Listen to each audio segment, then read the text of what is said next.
Anyone on the phone? Okay. Well, all participants are being asked to unmute themselves. oh. All participants have been muted. This doesn't seem to be cool. Here we go.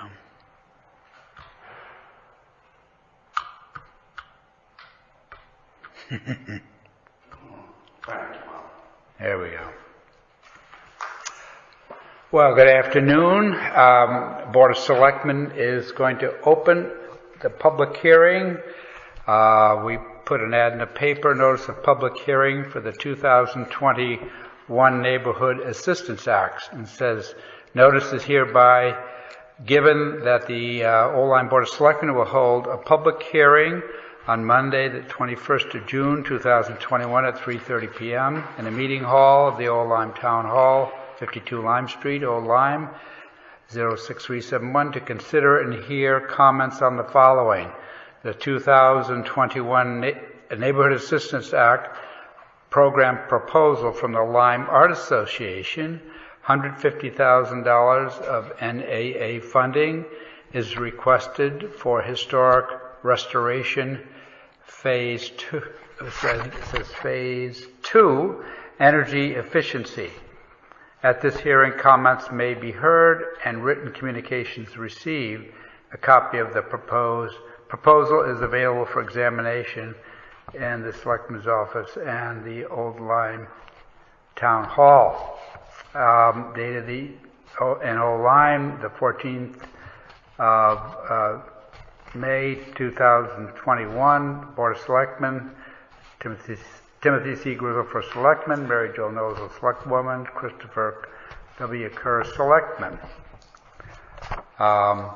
So this has been done. We did this last year, and so the Lyme Art Association is back again, and hopefully they'll be extremely successful.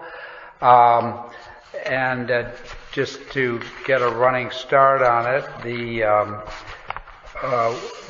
we have the Lyme Art Association's filled out the program proposal, and very similar to what was done last year, and it asks for some profit and loss information, and then there's a section that the town would complete once the hearing is concluded. I'm going to find my note here. Now, where is that? I thought I had that little summary we were working on.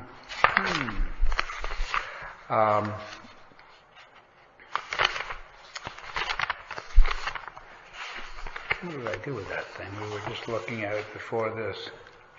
I don't think it's over here. All right, well, we'll go extemporaneous. We have with us today, we have Paul Tellier, who is a board member and also the treasurer, and Laurie Pavlos, who is the executive director of the Lyme Art Association. This program would enable them to access $150,000 under the Energy Conservation Program under the Neighborhood Assistance Act that is administered by the Connecticut Department of Revenue Services. In 2018, the association applied for and was granted funding for Phase 1, which addressed deficiencies related to the exterior of the building, primarily shingling. The Phase 2 application last year applied for energy deficiencies inside the building, such as the skylights, inadequate insulation, mechanical system upgrades, substandard exterior doors, along with reshingling the roof. Point 1, architects of Old Lyme completed a feasibility study detailing the work to be done. In addition to the NAA funds, the association anticipates raising funds from the town of Old Lyme through a annual stipend plus some capital money for these improvements, the State Historic Preservation Grant, and its capital campaign. Ms. Pavlos stated the program completion date will be 2 years from now if all goes according to plan. There was some activity last year, but due to the COVID restrictions, it was disappointing as compared to what was hoped. So now this year things have loosened up, so going to do much better.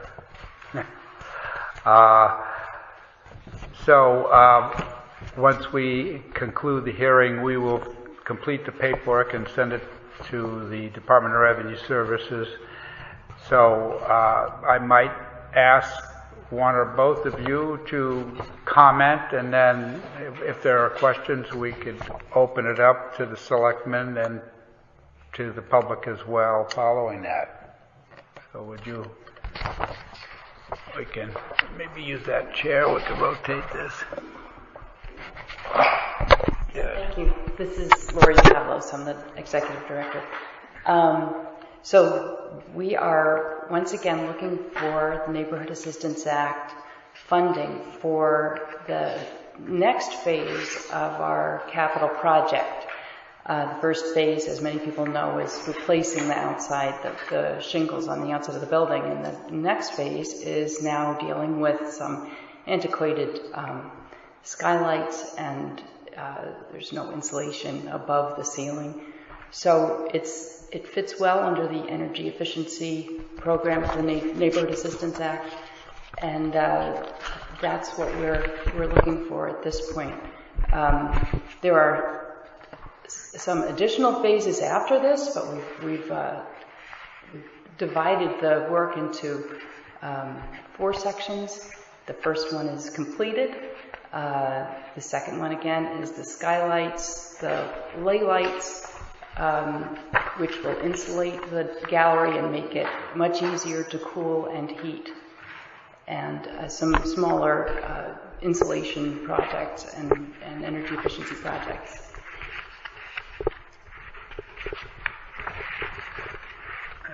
Chris has a view of the attic, I think. And so in the point 1 materials, they identified several areas, but I guess the largest one was the skylight and the attic insulation, big heat loss, and dates back to the beginning of the building, I guess. It looks remarkably, I mean, some of it looks somewhat new, the way it looks like metal clad and so forth, but it's pretty old. So they've been leading you with a feasibility study, and that's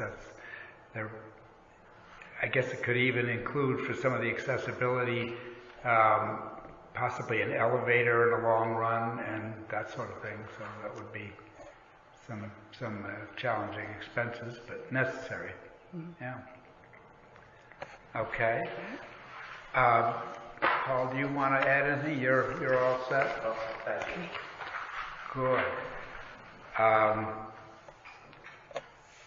We could open it up to the board members if there are questions for Paul and Laurie. We could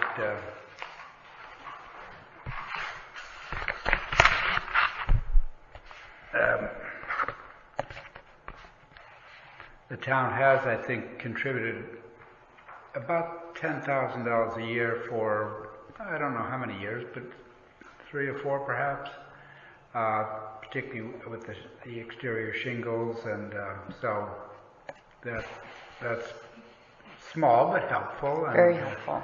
Yeah. Yes, it's wonderful underpinning to keep this project rolling. Since it's such a large project, it's really helpful to have that just an influx that we can continue in the interim, the planning projects, and to know that that's coming in has been just incredibly helpful. Yes, yeah. And you have a pretty good membership base, and well, maybe the economy ebbs and flows, but you probably have a pretty good list of folks that have been helpful to you just year to year as well. Absolutely. And we're coming back to them, after only a short time. We can't really rest on our laurels after our last project because the skylights are leaking, and the entire building is 100 years old, not just the shingles. So we've had to. So we are going back again to our donors. But it was a centennial campaign, right? Well, it's our centennial year this year. Yeah. Right. Yeah. So hopefully that'll give people an incentive to. I hope so. Yeah. Yeah. So how much money is your estimate for phase 2 again? So this phase with the skylights and ley lights is $390,000 is our fundraising goal for this phase.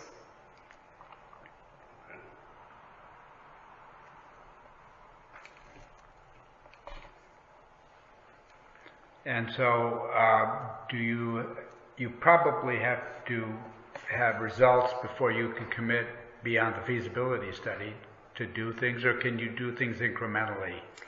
This is to a certain extent incremental, so we need to do a lot of fundraising first, because even if we get the State Historic Preservation Office funding, that's matching funding, so we have to raise the money. So I'm sure at some point before we get to the final number, we will, with some confidence, move forward and get the project going. But we certainly can't start with, without having a lot under our belt first. Well, the entire phase 2, is that 390 itself? That's 390. Okay. And is there a phase 3? So phase 3 is the accessibility and code project. That includes an elevator as well as a small lift down to the back gallery, which goes down a few steps, and just sort of innumerable little, they seem little, but when you add them up, they're not. But we have to make a hallway through the downstairs to the back exit. There's just a lot of more minor code issues that we really, of course, have to address. Some of them are accessibility, some of them are other kinds of code. The most expensive ones are accessibility. And what is that phase? That's phase 3. What's that in the materials? What's it? In cost? Yeah. It's around 400. Right, around 400,000 for that one. Okay. And beyond that? And there's one final phase, which would be upgrading the mechanical systems and sort of coordinating them all. They're all sort of piecemeal. The building wasn't even heated until the 70s, until the 1970s. So we probably have parts of it that are still from that era. And that's the final project. Okay. So the mechanical is a lesser number, but it's a lesser number. The total of all 3 projects is just under 1.3 million. 1.3. Okay. Good.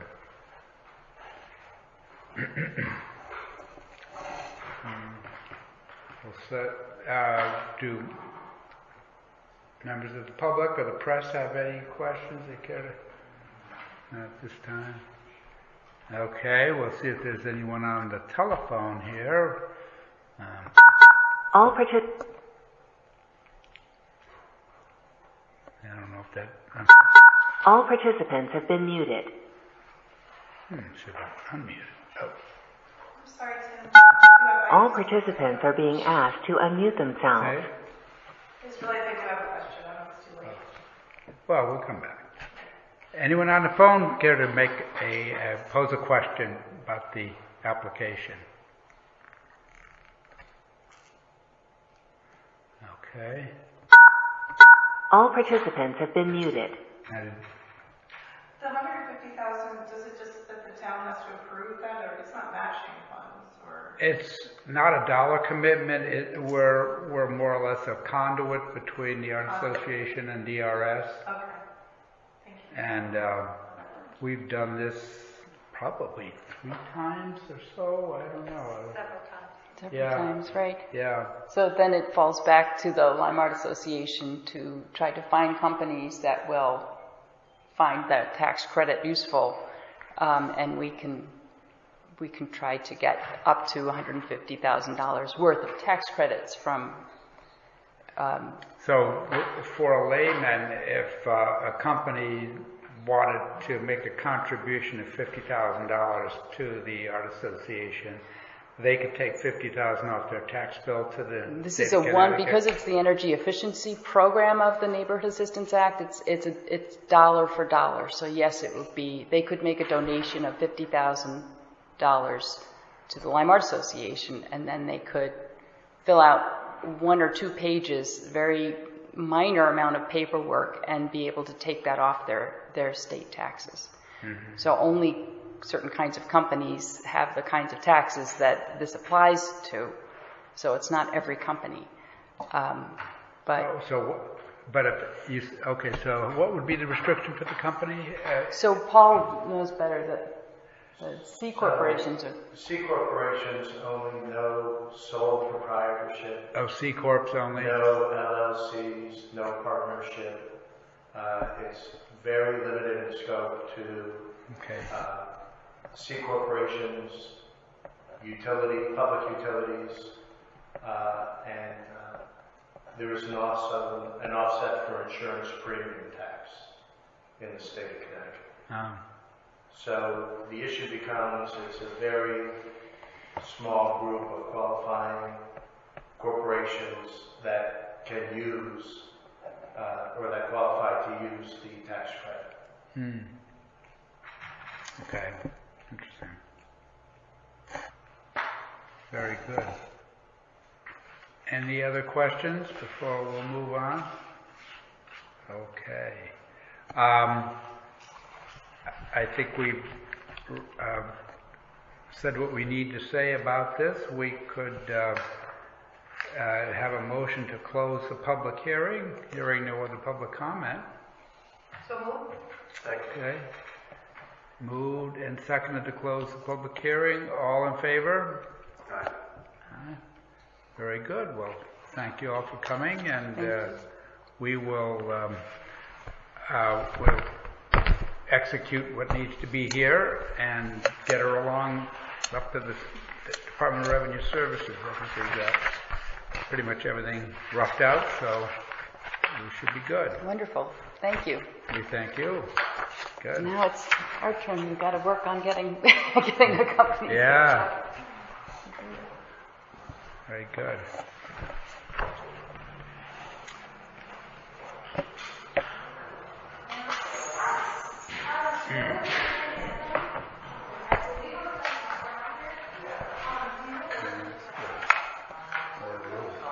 Pause here for.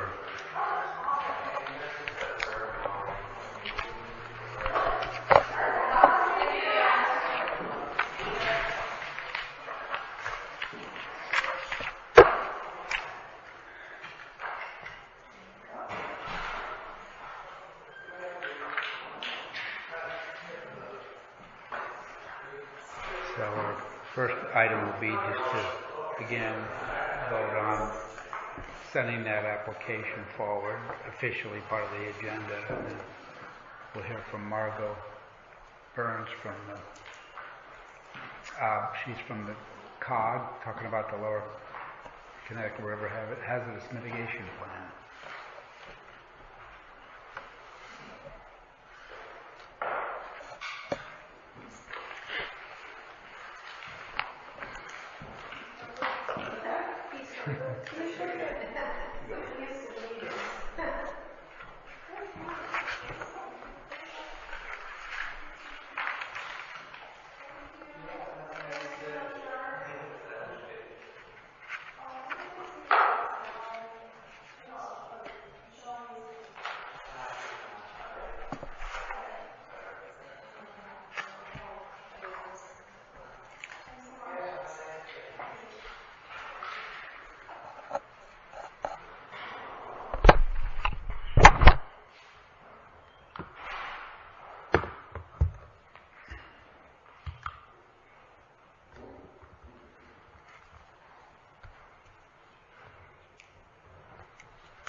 Do you want to distribute anything, Margo, before the...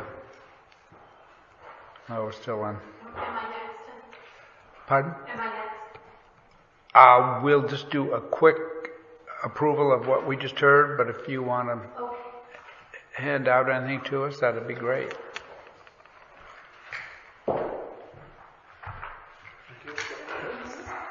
Chris Kerr, Mary Jo Nozel.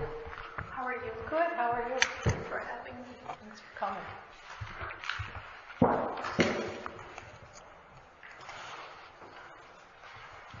Should I come to the table or wait for you to finish your business? You can approach the bar for sure.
So you're going to get all over the area. You have to go to all the different towns, huh? I like to do it though. Yeah. Yeah, because I get to see everybody. Yeah. I remember the big meeting you had here, and that was something. It's been a while. Yeah. You got to go. Yeah.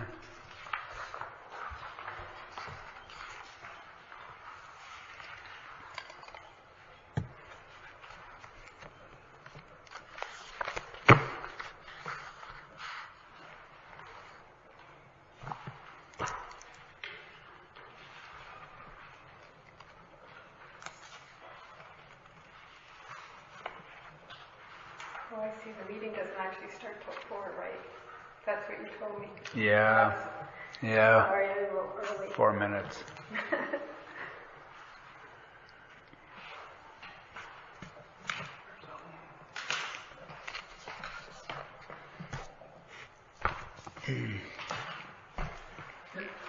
Yes, sir. I have a petition from the Oxford Beach area. Would it be better to present it during the public comment? Or can I just give it to you now? Or If you want to leave it rather than wait through the whole meeting, you could do that.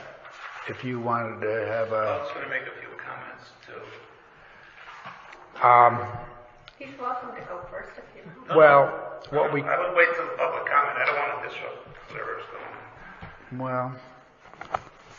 Well, let's see. Would you all object if we moved himself up to the... after the hazard mitigation? What's the petition on? It has to do with the Swan Brook outlet. That's an item on your agenda. Yeah, so could we talk about it under the Swan Brook outlet? Yeah, actually, though,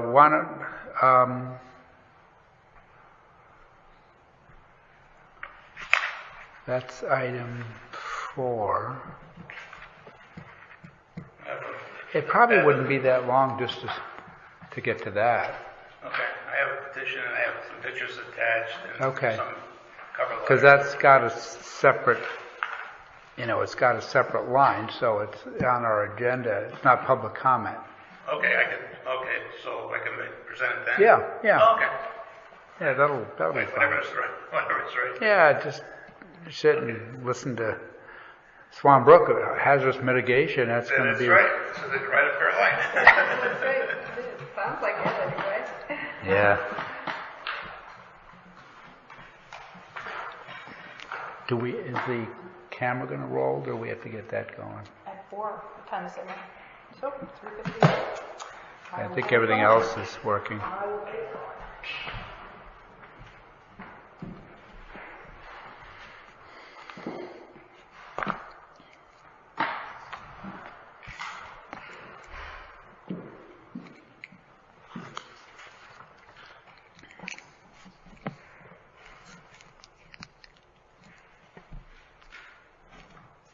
No, I guess this goes with this.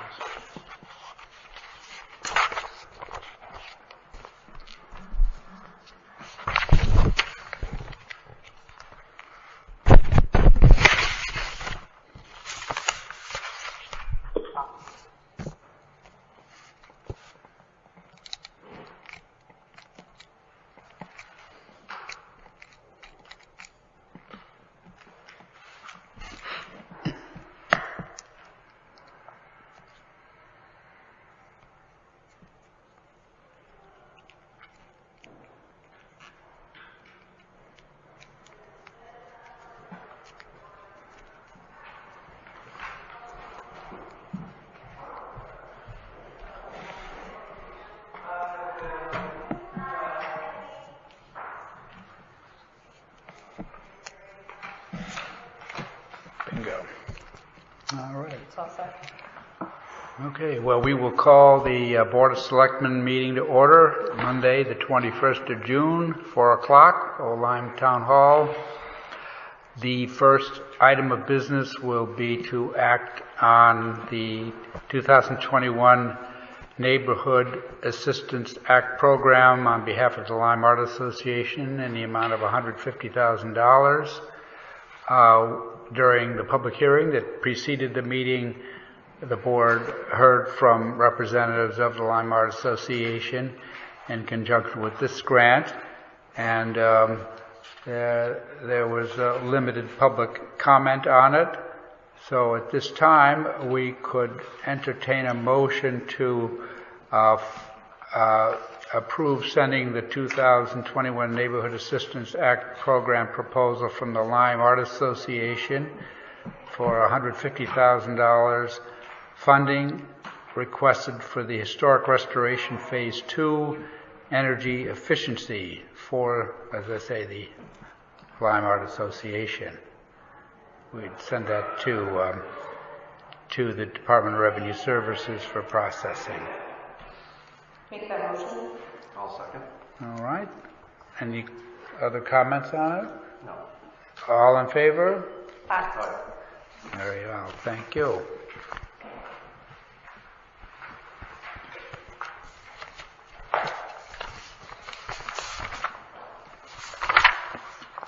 Very good.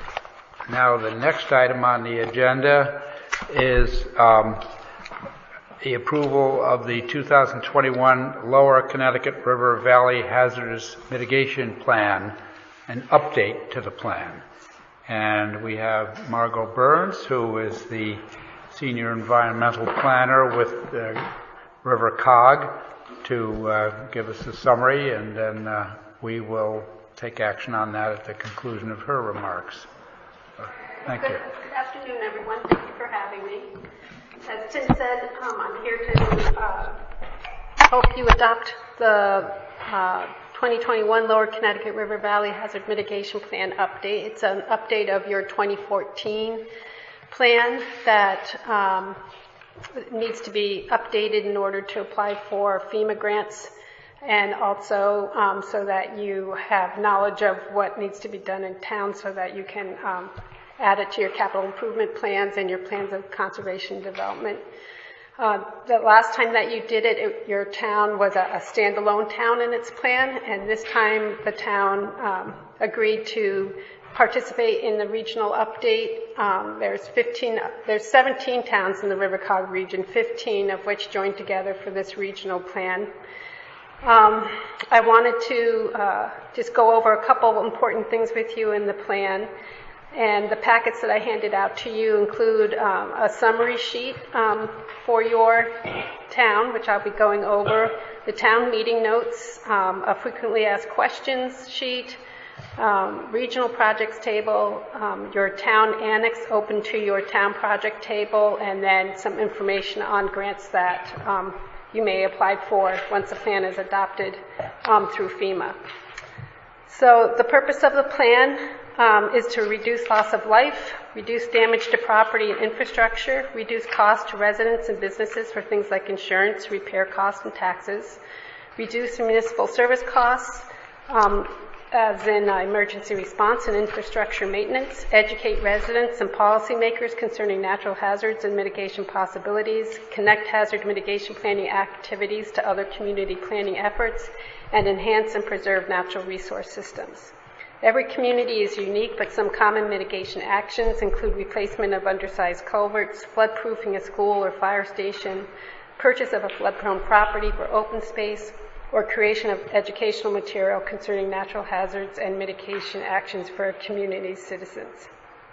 So the regional, we had a regional planning team, and I'll go through the methodology, but the rankings for hazards in the region were winter storms and nor'easters, floods, hurricanes, and the tree insect issues that many of our towns have been dealing with in the last few years because of gypsy moth and the emerald ash borer.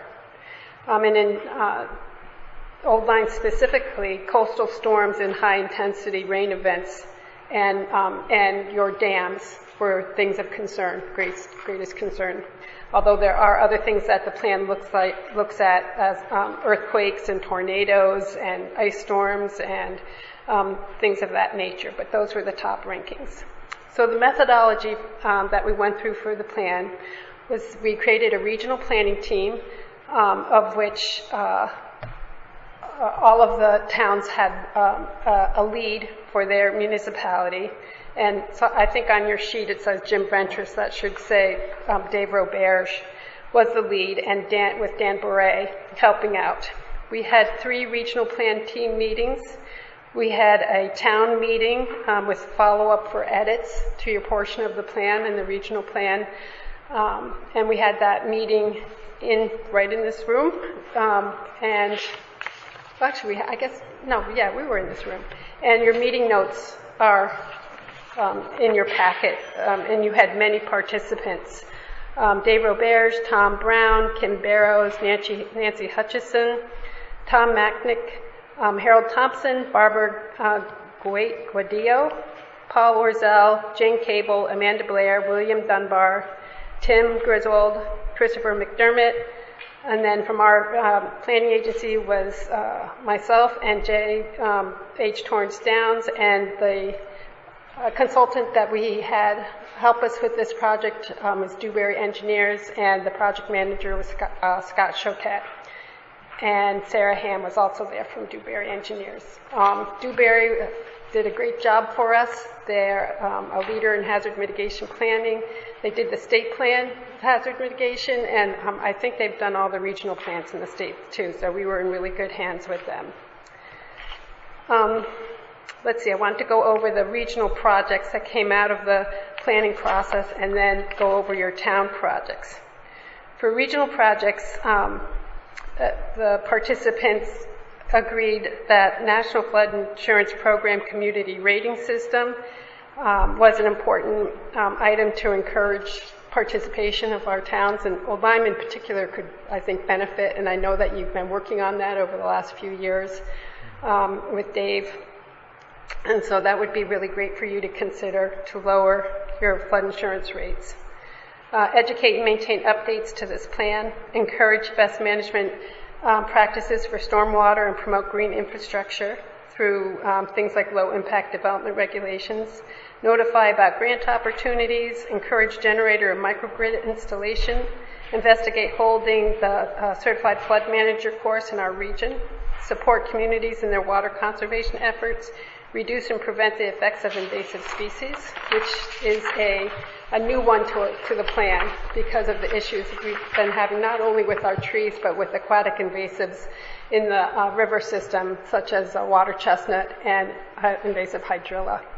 Ensure integration to other regional plans, endeavor to protect and conserve historic and cultural resources, Small business education, and this is an important one that I'd really like to work on personally, and that is working with small businesses in flood zones to make sure that their hazardous materials are properly stored and out of way of flood waters, if that should happen, among other things. But that's an important one that we've tried to work on in the region before, and I'd like to encourage that. Encourage participation in sustainable CT. Apply sea level rise projections created by CERCA under Public Act 1882 as best available data. Support communities in their efforts to update floodplain management ordinances, include flood susceptibility model data to municipal plans as a planning tool, and help field check data. Assist municipalities in debris management planning. So that's a pretty lengthy list. And so we'll be working on some of those in the next 5 years. And Margaret, can I ask a question? Sure. On the very first one, the NFIP rating system, which of course remembers in what way would the town need to encourage participation? Well, it would be the town that would participate. Yeah, and you do. Yeah. Oh, you do participate in it? Yes. Okay. Oh, well, that's good. When did you? For years. Okay. Am I unaware that you have participated in that, or are you working on participating in it? Floodplain. Community rating system. That's been part of the town's process for about 10 years anyway, so that we got reduced flood insurance options for our residents. Okay. I will check on that with Dave. Because there's a table, there's a list by town, the towns that participate. Okay. All right. We'll check. I know Dave was working on open space as part of it. Okay. That would be the difference. That's why I was questioning that, because I know we are participating in town. So I don't know if there's a subcategory. I'll check on it with Dave just to make sure that we're both on the same page with it. Okay. Yep. And then, let's see, where was I? I was, I guess going into town projects. You guys had a very, very, very lengthy table in the last table of projects in your last plan. And in this plan, they really wanted you to hone down to projects that you could actually do in a 5-year period. And then switch some of the projects that were in that table to capabilities that the town already had. So we did wean down the list a bit. It's still fairly lengthy, but it's all good.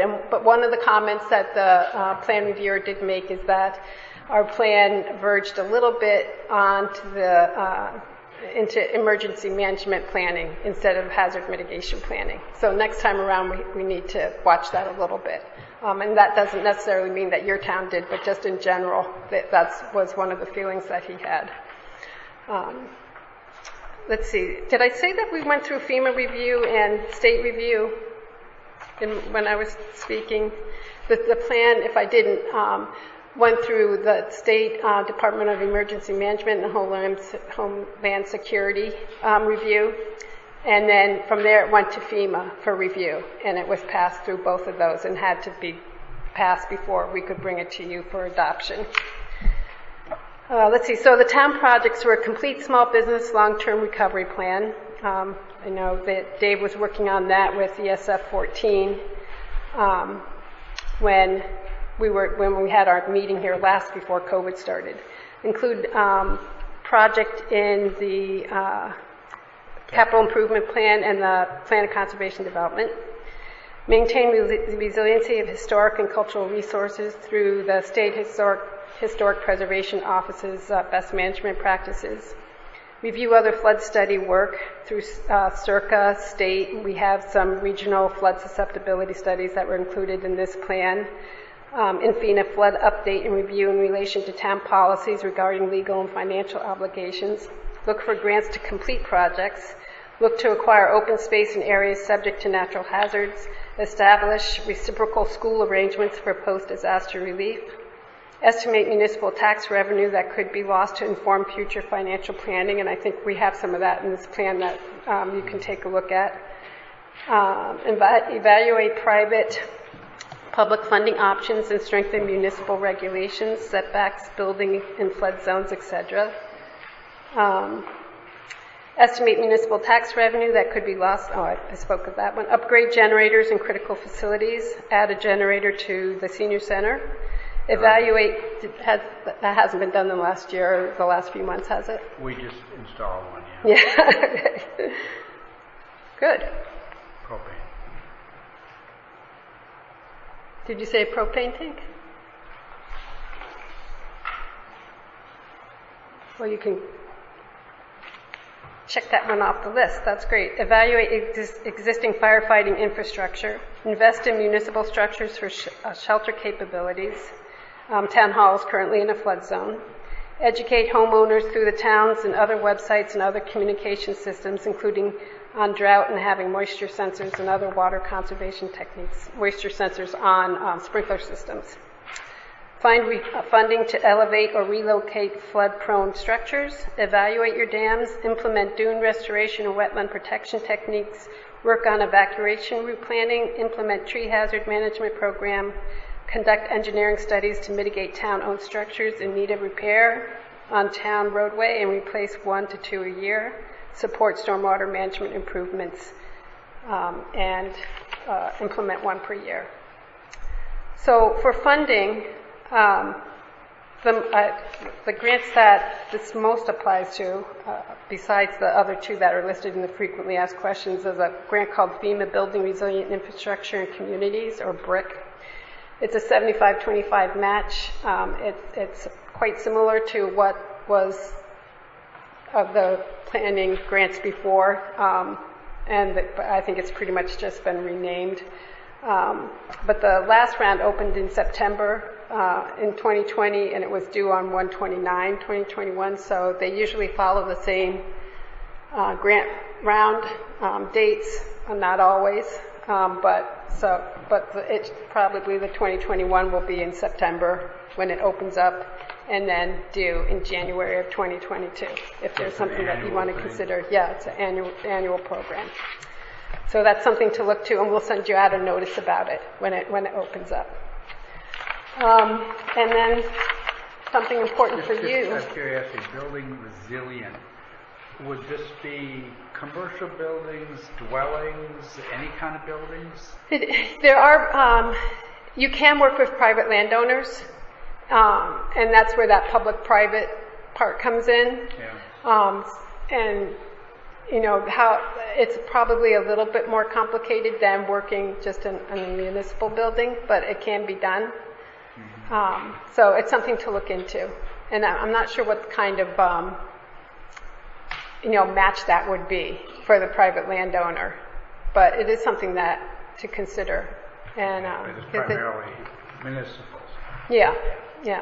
Marlo, did any of the town projects discuss including HVAC systems, given what we know about COVID? Did that come on? That didn't just get brought up at any of our town meetings. It was before COVID hit. We had all our meetings in January. But although we did go through, we had the public meetings and further regional planning team meetings throughout, up into the fall actually. But no one really brought that up. How about any of the other towns? No. Let's see. So you guys specifically talked about trying to figure out what your losses might be during a disaster. And that's where the Hazardous modeling comes in that was done for the regional plan. And Hazardous is a loss and risk reduction software. And we did do a level 1 analysis, which uses census data.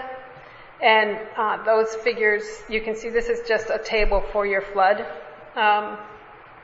exposure. And it's in millions of dollars, this table.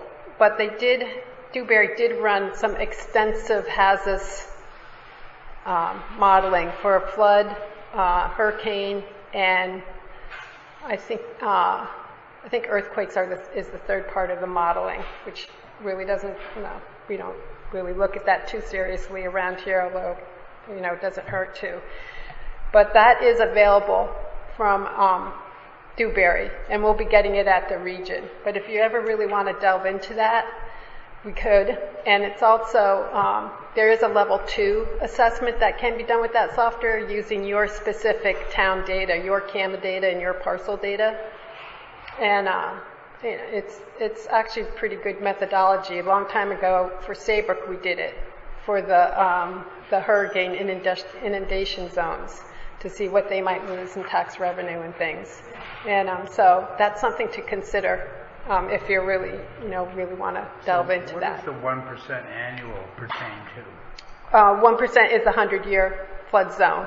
The 0.2% is the 500-year flood zone.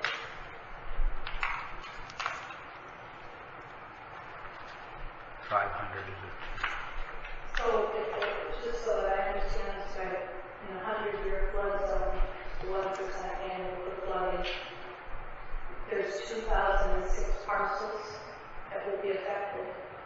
But from this analysis. Okay. Yeah, using census data. Okay, theoretically, 2,006 parcels.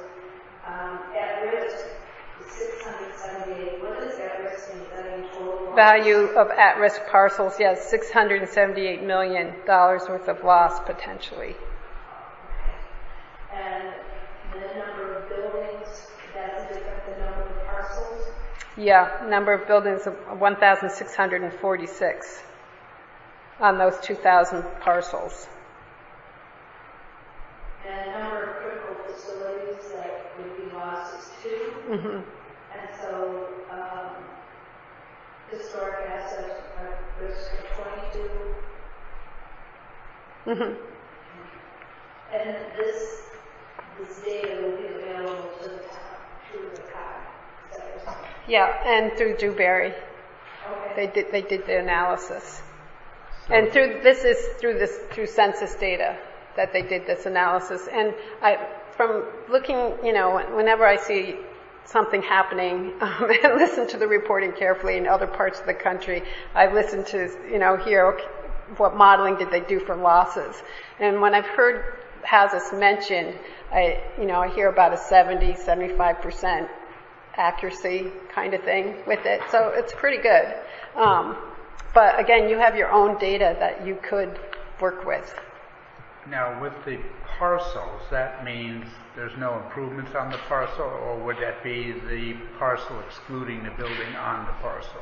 I think that's. What do you mean? Well, which column are you looking at? If you had at? a house and a lot, the parcel is the value at risk parcel, right. and then the building is 2 columns over. Right. So if you lost the land value.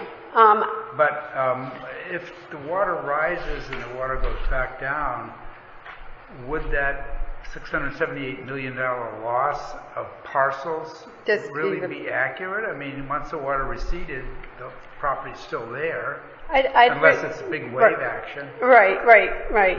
So I think we'd really have to look into the particulars of your part of the study. I'd have to look into the answer to that, but that's a good question. Yeah, I remember after one of the storms, yeah. we had inundation off of Capitol Road and some of that land. The wells were inundated and they were full, and there was a lot of expense ever tried to remediate that situation. I'm not sure it ever got remediated at this point. So is that the type of thing that? I don't know if it goes that fine-grained into actual looking at the number of wells on how many houses have wells that could be inundated versus, especially on the coast where you get salt and stuff. But if you're in a sandy area and a big wave action could really change a lot. Yeah. But otherwise, if it's a pasture or something, it's Yeah. So okay. You'd have to really delve into the methodology Yeah. to drill down into that. Okay. But you could, and we could. I mean, I think there were areas after Yeah. closer to Fairfield County, and that has changed for us. Yeah. So we really have to take a look at the methodology and what the definition of each of the criteria are and things if you really wanted to get that in depth into it. And then I wanted just to point out the flood susceptibility study that we've done for the region. And we did the first one in, 2015, time's gone by so fast, 2017 or 2018. And then we updated it with better GIS data in this regional plan. And it's a statistical analysis using GIS data of the 100-year flood zone. And many of our flood studies are older, and they haven't been done for our full region, for our full inland regions. And so it was a way to try and figure out, research how do we do flood modeling less expensively than it is now, because flood modeling is very, very expensive. And we have such great GIS data now, and it's only getting better and better and less expensive. So is there a way to use that to the advantage of our communities? And they're up on our website, and I gave you the link. We have it all mapped up on our GIS online account and with critical facilities. And you can go in and look and see what the data actually says about your town. And it's not supposed to replace flood hazard zones, but it's supposed to just augment and help you go further and look to see, if there's any reason to go and, do a little bit more of an in-depth look at where you're planning on putting a critical facility. So it's supposed to augment and help your planning process. So at some point I'd like to have a regional meeting and have that data really shown off now that FEMA has accepted it in our hazard mitigation plan, and introduce it really as a tool for you guys to use in your planning process. So that's where I end. Do you have any further questions? Pop quiz. I don't. I remember when this was done several years ago, our county has a concern with flooding and mitigation, which I believe is the most hazard of concern. What have we done during our initial plan to really to mitigate anything that we found out initially we were concerned with?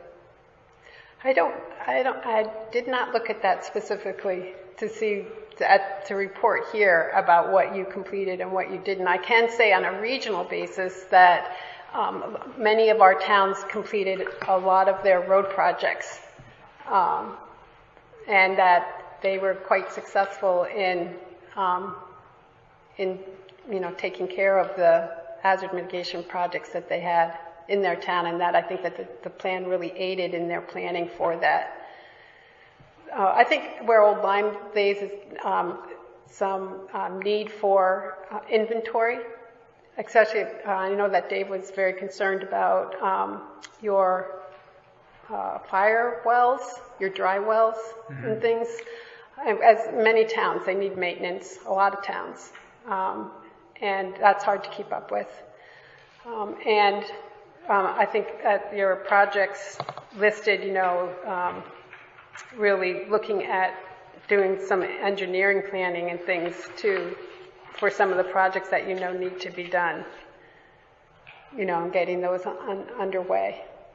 Yeah, I think that was really a good summary of what my question entails. We know we had a couple of areas of primary concern for Old Lyme, which probably mimics Old Saybrook in this area, and I was really curious as to what process, what evaluation we as a town have done to use the data and pursue, or at least identify priorities. I think further inventory needs to be made, is my impression from going back and reading the meeting notes and things.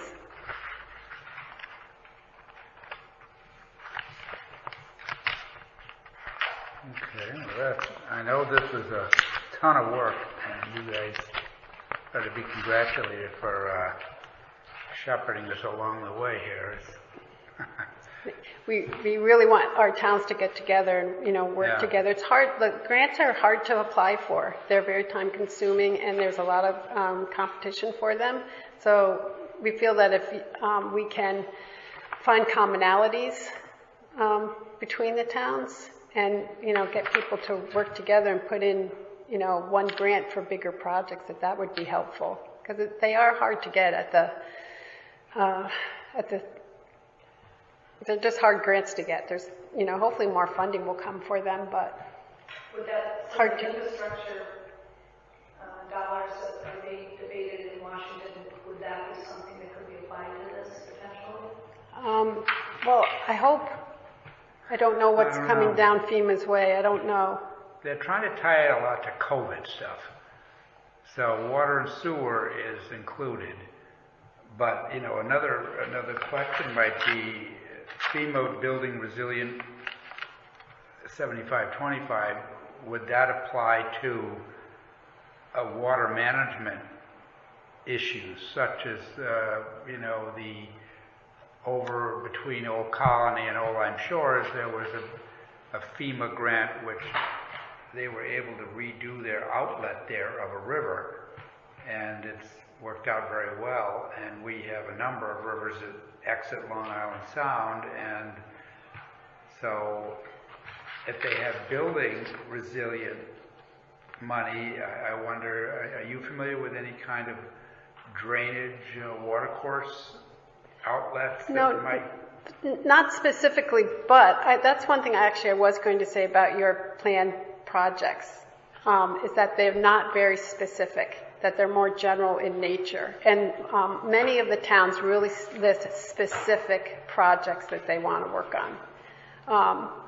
Not that you couldn't have a list and they fall underneath that project and it would be fine to, but it is a difference between your plan and some of the other towns, that it doesn't have those specifics that others do. Not that that's going to hold you back really, but it wouldn't hurt to have those specifics, is where the inventory comes in. But I understood that project was funded with a grant, but it's not a typical year-to-year available type grant. I'm not familiar with that grant that you're speaking of.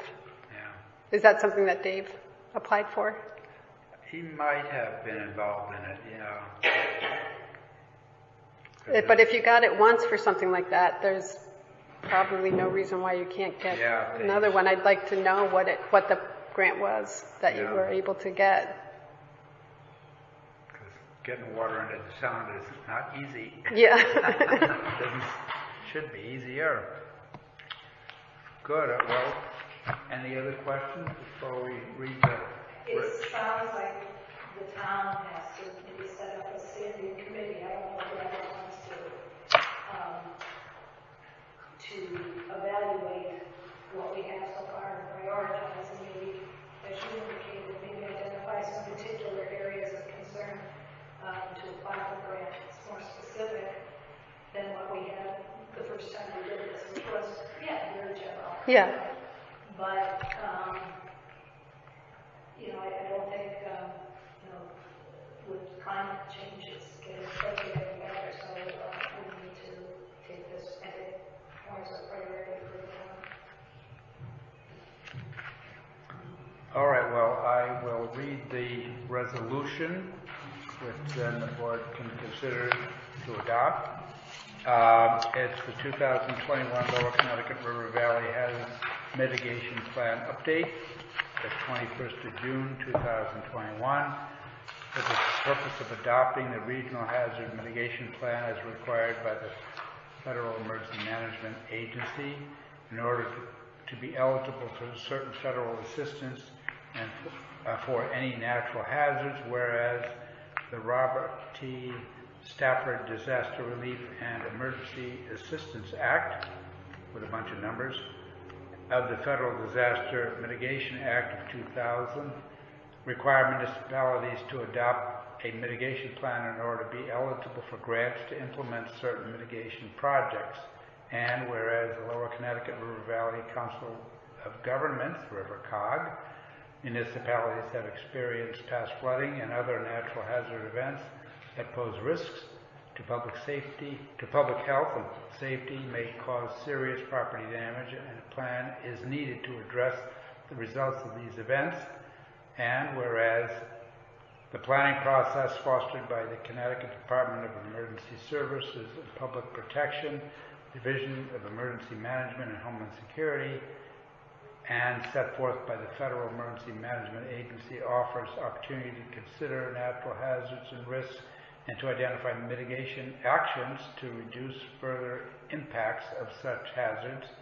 And whereas the state of Connecticut has provided federal mitigation assistance program funds to support development of the mitigation plan, and whereas the hazardous mitigation plan, has been updated by the Hazard Mitigation Planning Committee and staff from RiverCog and 15 of its municipal members, including the town of Oline, and whereas the Hazard Mitigation Plan recommends several mitigation actions that will help minimize and reduce safety threats and damage to private and public property, and whereas the public meeting was held on the 21st of June 2021 to present the plan and the proposed mitigation actions and to solicit questions and comments, now therefore be it resolved that the Board of Selectmen of the town of Oline, Connecticut, that the hazard mitigation plan, including Volume 1 and the annex for our municipality, is hereby adopted. Be it further resolved that the municipal offices identified in the plan are hereby directed to pursue implementation of the recommended priority actions that are assigned to their agencies. Be it further resolved that any action proposed in the plan shall be subject to and contingent upon budget approval if funding is required, and this resolution may not be interpreted so as to mandate any such appropriations. Be it further resolved that the emergency management director and a land use coordinator are designated to coordinate with other offices and entities and shall periodically report on the activities, accomplishments, and progress, and shall prepare a progress report as required by the Federal Emergency Management Agency, adopted this 21st day of June 2021, approved Timothy Griswold, first selectman, and then we'll have to have the town clerk attest. So that brief resolution is submitted for the board's consideration.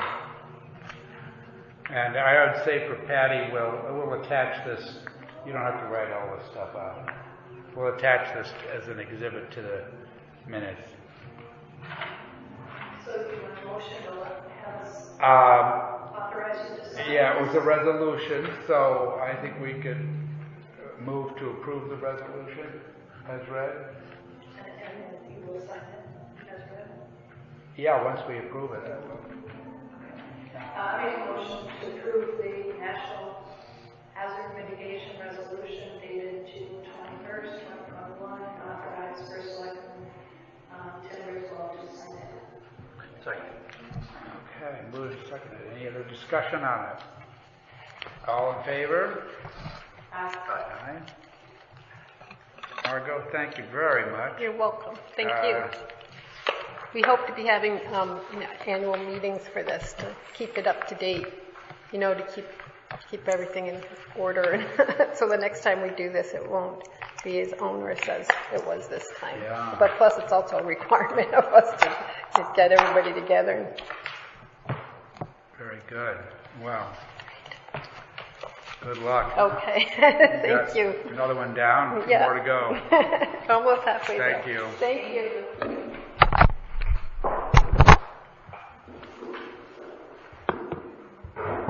Okay, item 3 on the agenda is the approval of the June 7th minutes. May we have a motion for that, please? Is there a discussion on it before we vote? Okay, all in favor of approving the minutes of June 7th, say aye. Aye. Thank you. In the way of communications, I have a fairly lengthy letter from Edgar and Sandra Butcher concerning issues with 29 Hartford Avenue, the construction of the sidewalk and loam and sod and so forth. And I have given the selectmen a copy of this. I hesitate to read the whole thing here, but I believe that the Butchers feel that there are some shortcomings, and they wanted to be on record voicing their opinion about a number of things, and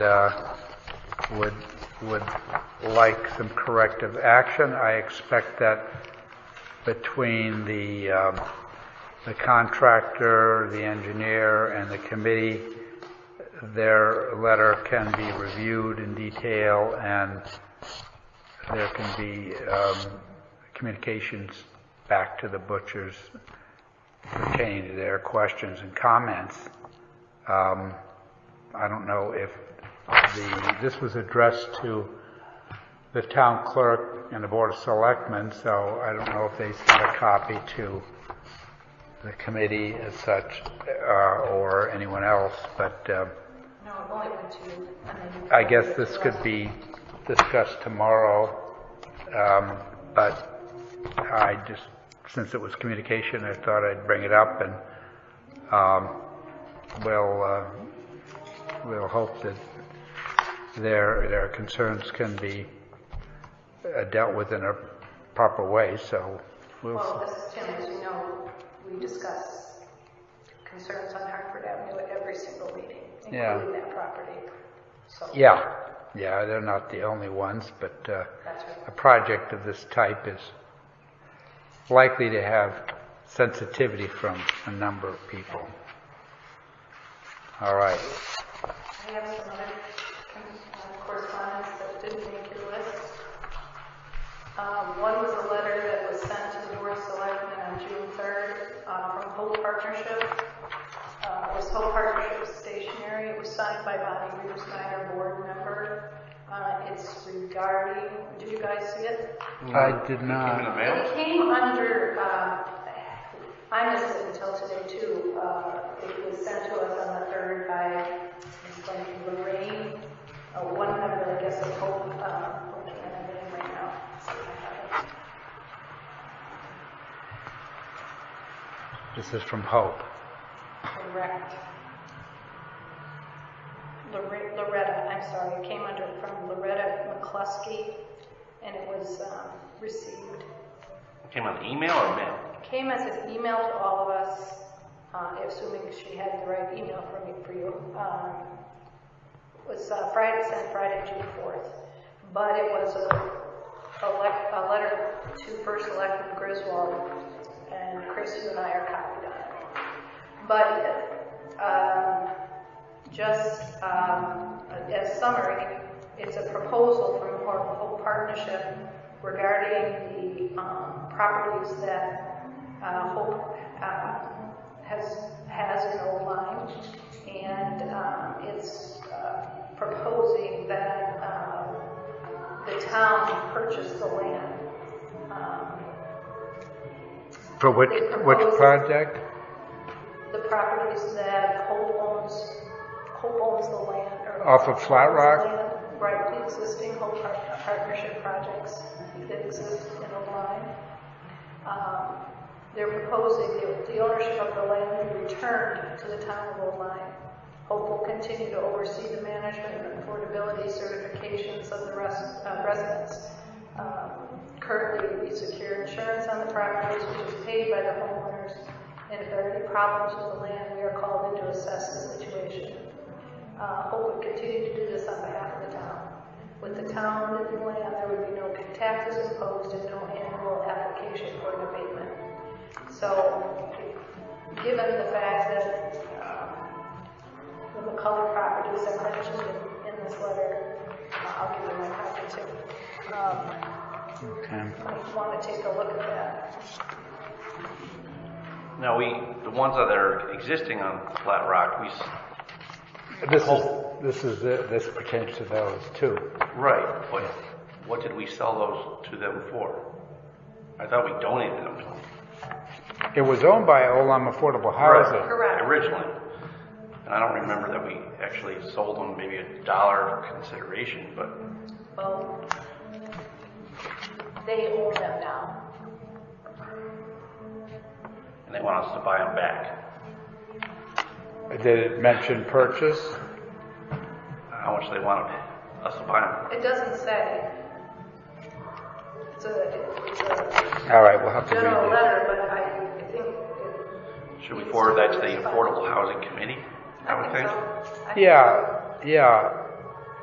Well, I don't believe that the property, wasn't involved, but I don't know whether they paid anything to manage, to acquire the property as such. I think with respect to the McCullough lots, there's a price associated with those to whomever takes them over. Right. All right, we'll look at this and get behind. Thank you. And we have some tax issues on this as well, so. Apparently that's what caused this letter to be drafted. I was unaware of that, but Yeah. I want to draw your attention to that. Also, this letter came to me. It's dated June 8th by Kaylin Bono from Mile Creek School. But it certainly pertains to the whole board. And it says Ms. Mary Jo knows what it says here, Mr. Kerr, so perhaps Yep, you got what to. I just got it just now. Okay. And it says, my name is Kaylin Bono, and I am a fourth grade student at Mile Creek School. I'm concerned that there is no sidewalk from Mile Creek School to Cross Lane sidewalk. On Cross Lane, there are sidewalks, but once children get to Mile Creek Road, they have to walk or ride their bicycles on the street. It is not safe for the children to walk on the street because they could get hit by a car. I'm writing this letter to you because I think there should be a sidewalk from Mile Creek School to the Cross Lane sidewalk on Mile Creek Road. Are you the correct person to ask, or is there someone else that can help to make it safer for the students at Mile Creek School who ride their bikes or walk from the Cross Lane sidewalk? Thank you for your help. I look forward to you replying to my question. Sincerely, Kaylin Bono. So I just wanted to share that because it sounds like you guys got one too. But I really want to thank Kaylin for bringing this up to the board. I've heard this myself from other people. That's the wonderful thing about the sidewalk improvement project going on in Soundview is now there is a opportunity for children to walk from Mile Creek School safely on a sidewalk and get down to the beach or the carousel or the ice cream store. And Kaylin's correct. There is no sidewalk between at that access point on Cross Lane and the school. So I think it's something that the board may want to consider. What's the possibility of going from the school down to the Cross Lane Park and out through the park? Because I think there's one can walk. There's probably not a sidewalk down the hill, but that might be another thing, because if we... Kids walking to school or biking to school wouldn't go that way. I mean, they'd be coming either from Mile Creek or up Cross Lane. If they're their bike, they couldn't go that path that you mentioned. That'd be really hard, I would think, for a little kid. Also, the homes that are past the school, I don't know what direction that is. Maybe that's... Somerset? Yes, is that west? They have... I've heard that from people too. They would like a sidewalk to the school for the kids to walk. So, I know. But sidewalks, then you get into maintenance of the, Oh, we gotta keep plowing it- and all that stuff. Oh, before anything of that, we gotta see if there's room, who owns the property. Well, there's probably outside of the pavement, there A lot of times there isn't. might not be, but yeah. You'd have to look But- into that first. Wouldn't it be an Once option? you start radiating out, it could, yeah, well, we can look at it for sure, yeah. All right.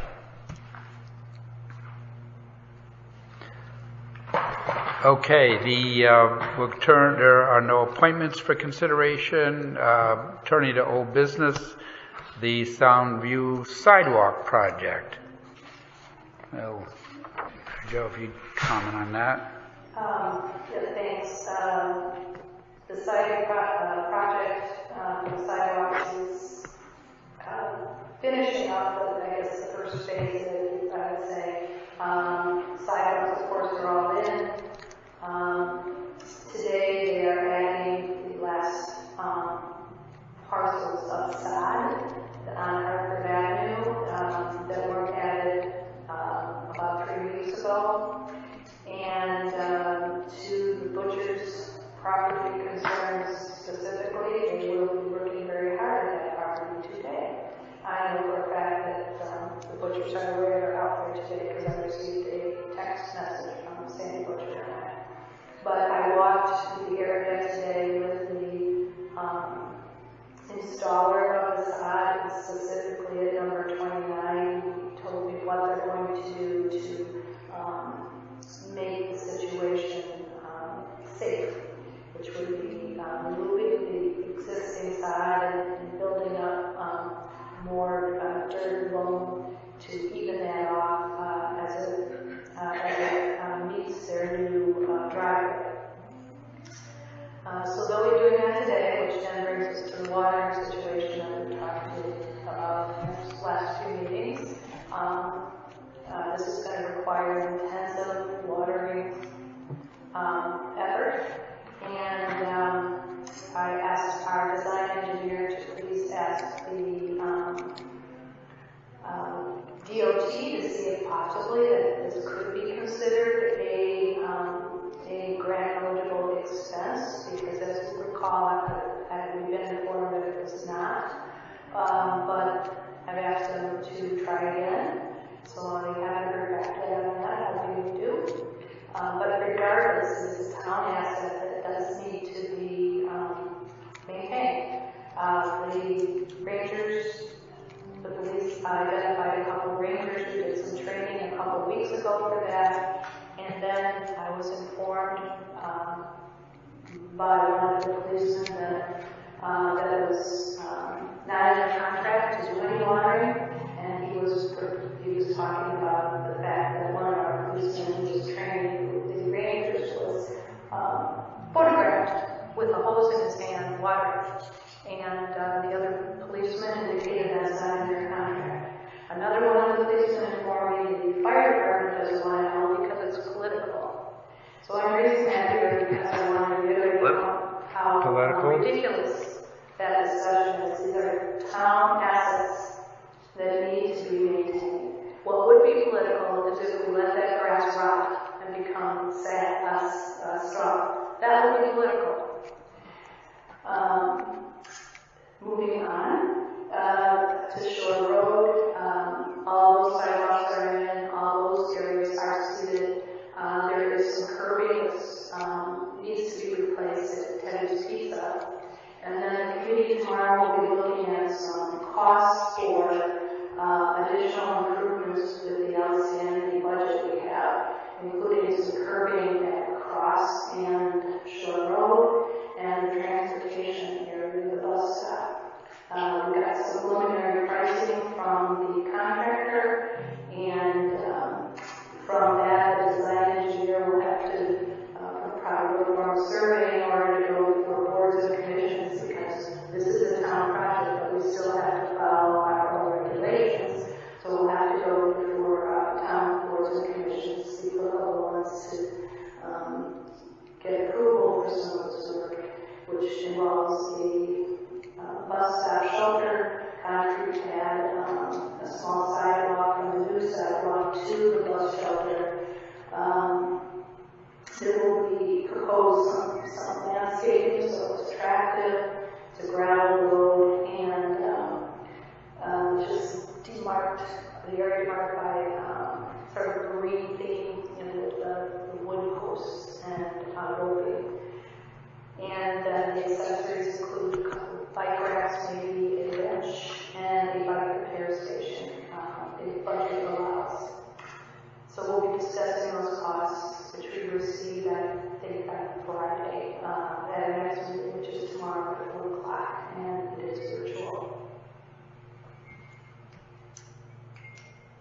All right. Thank you. Turning next to the Ferry Road, we have interviewed 7 of the 7 abutters who live between Lime Street and Lieutenant River Lane, and we're going to write up some summary of that. And we met with 2 individuals who live to the west, so there's 1 more to talk to that would be considered an abutter. I think once these interviews are concluded, then the committee will have a meeting and discuss what they've heard and make a recommendation. Or perhaps there'll be discussion whether we should have a public hearing as the next item. And that, I think, would be probably a good idea. I know from Lime Street experience that people are very interested in the trees and the whole project, so I think it would be good to make opportunity for others to speak on it. Ultimately, then, we would need to make a recommendation back to the Board of Selectmen as to whether the sidewalk would stay on the north side where it is, or would it move to the south side. And the tree warden also has visited the site and has looked at possible ways to minimize impact to trees. But given the nature of some trees, it will be difficult. So once these details are acted upon, then I think we can quantify the project. Depending on what sort of tree issues there could be additional expense either to protect the trees or any tree removals that were not included in the first estimate. So we would want to refine those numbers and then pull it together and get prepared to have a bid package ready to go at the end of the summer and have a post-Labor Day construction period. So that's a broad brush on it. I think the various people who we met were very agreeable, and so it's been a good experience. Tim, Eric, are you still planning town sidewalk that's 4 feet versus the town standard of 5 feet? It's 4 feet. That's the way it was designed before I even became involved with it through the OPM. We did receive the 8/24 hearing approval on it from planning. So I can check with zoning if there's anything to be done with them. One of the possibilities, if it were to stay on the north side where it is now, we might, in the area of probably 3 or 4 trees, try to keep the footprint of the sidewalk as it is, as opposed to trying to make it wider. Because what they say is that if the tree roots radiate out from the trunk, if you could replace a section of 3-foot sidewalk with another section of 3-foot sidewalk just to get past the roots, then you would not need to dig any deeper. You might be able to build the grade up as you approach the tree and then slope it off on the back side so that you wouldn't have to excavate the roots. Because once you widen it now by a foot, then you have to start impacting the roots.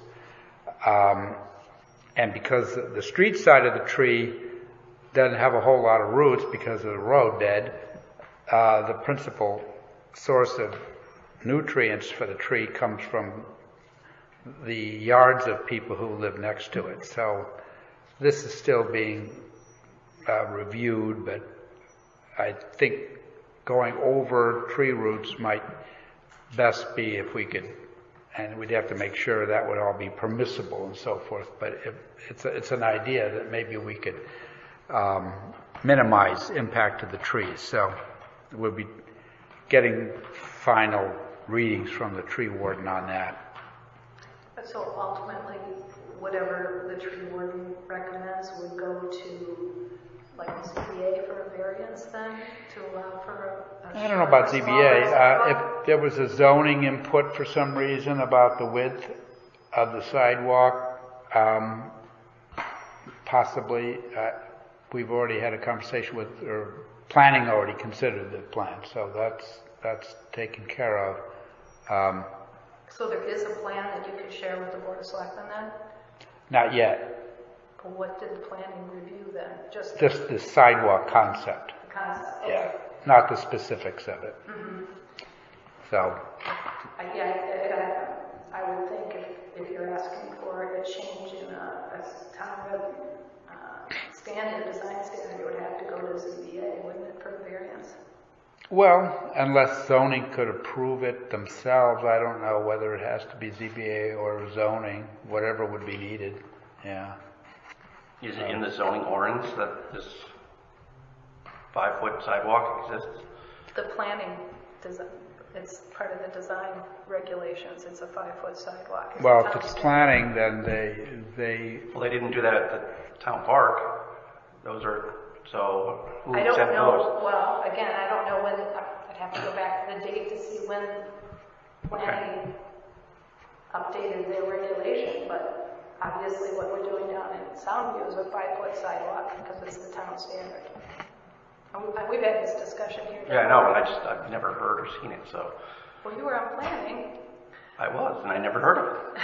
So, like I just said, I haven't heard of that. Well, it's real and it exists. And I'm just saying, if we're again going to be changing the town standard for maybe some very good reasons, we still need to go through the process, the proper Well, process. we could ask Dan what is needed. It took a trip through planning without an issue, so, actually, ironically, the handicap minimum is 3 feet. But what that requires is that every couple of 100 feet you have to have a bubble. So if you had 2 persons who, say in wheelchairs, they'd have to have the way to pass periodically. So, 4 feet would.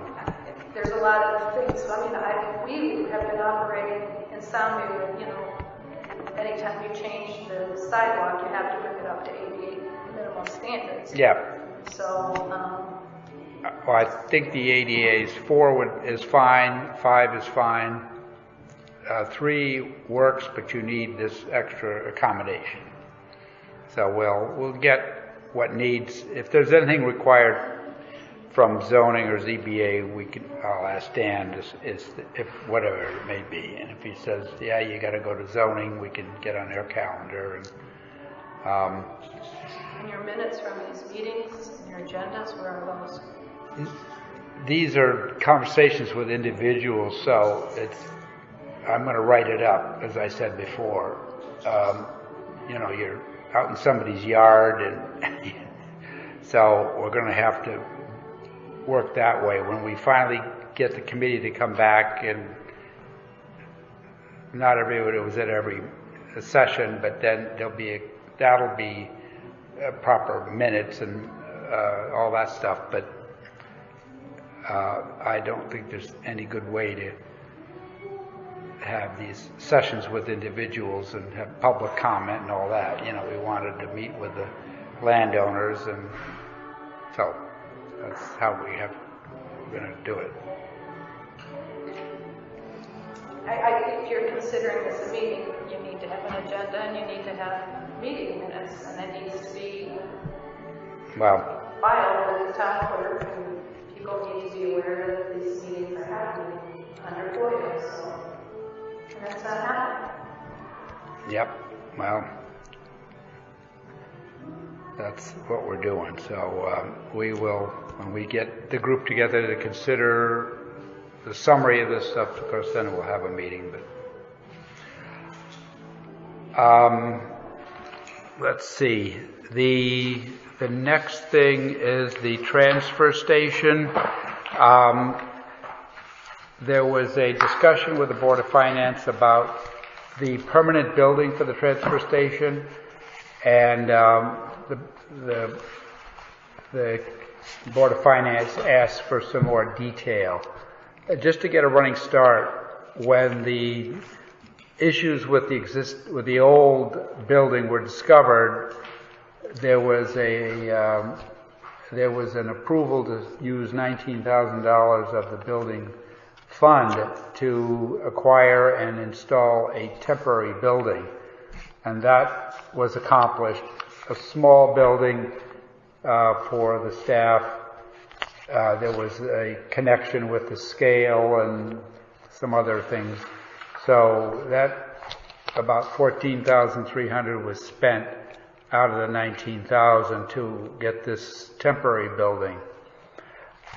As we look at the option of the permanent building, the former building was about 60 feet long. It was an old construction trailer that was fairly well used before it came to Olyme, and it went beyond its useful life.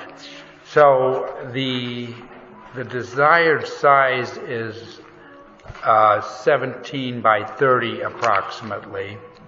So Phil looked into,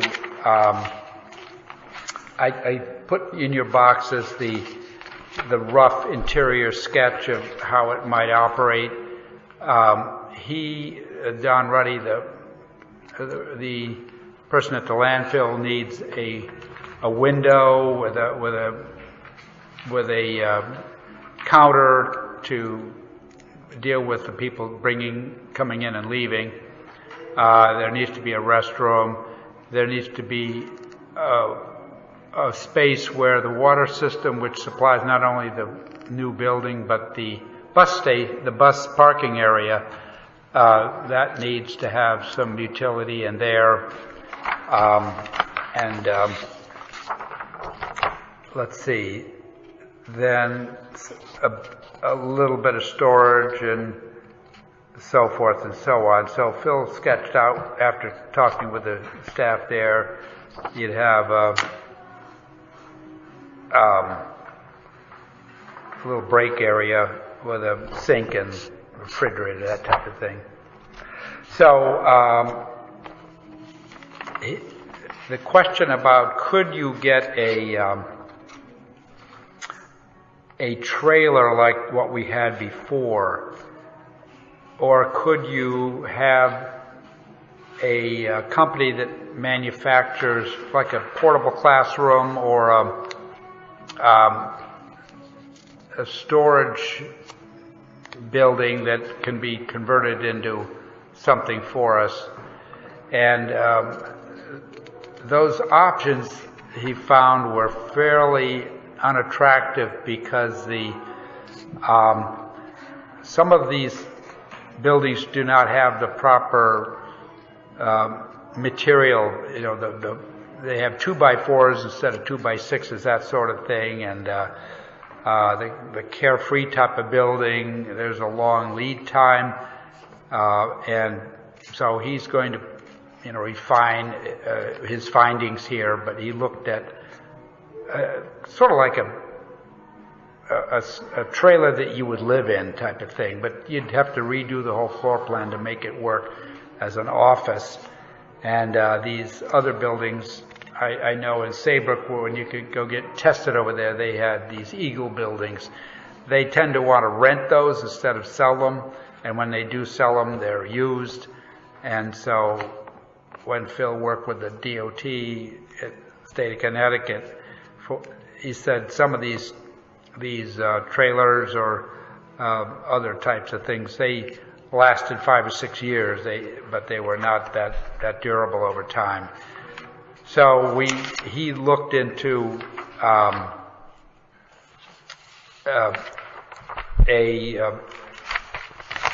having a building built, something akin to what was done at the restroom building in Haynes Park, and this would some of the bids came in with the building itself. Then there were, like in the case of the Weiss construction, there was some additional things that were added, a contingency. Two of the contractors would use the old line.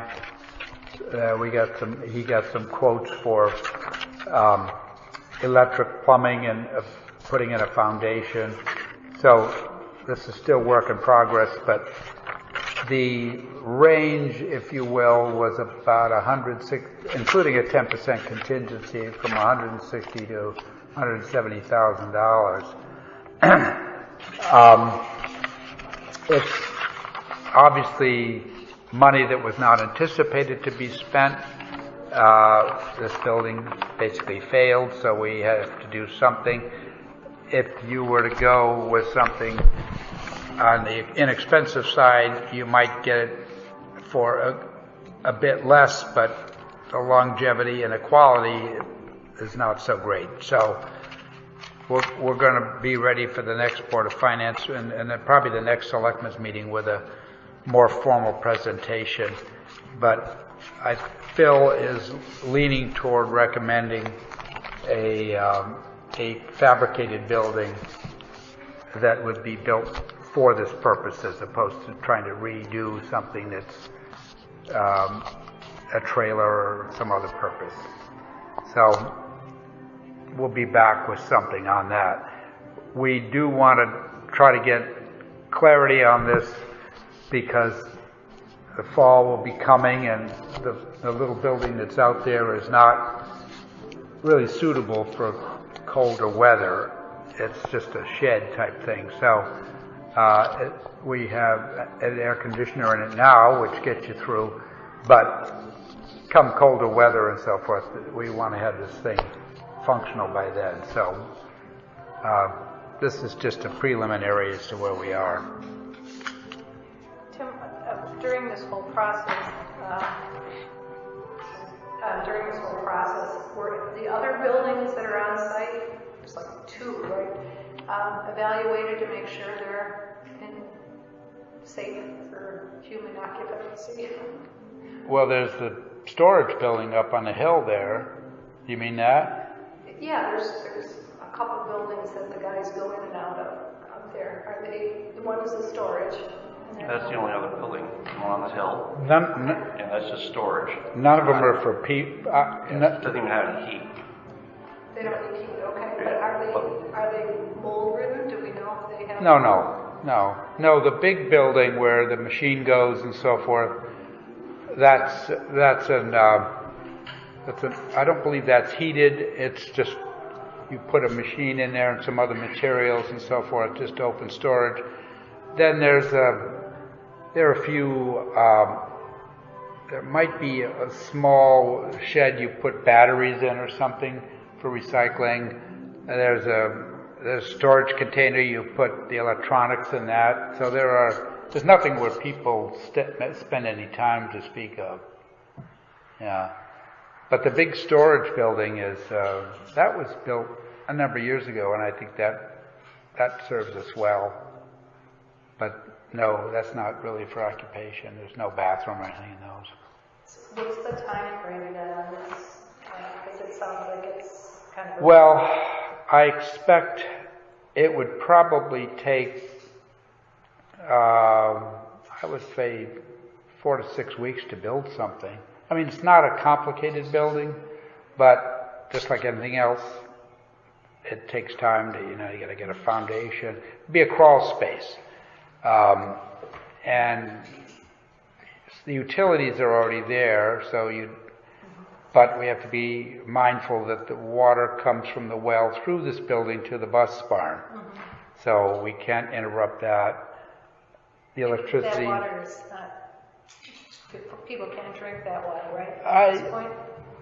I don't think they drink it. I don't think I'm not sure whether it's potable. Wouldn't surprise me if it is potable, but I thought there was some filter system that was needed. Yeah.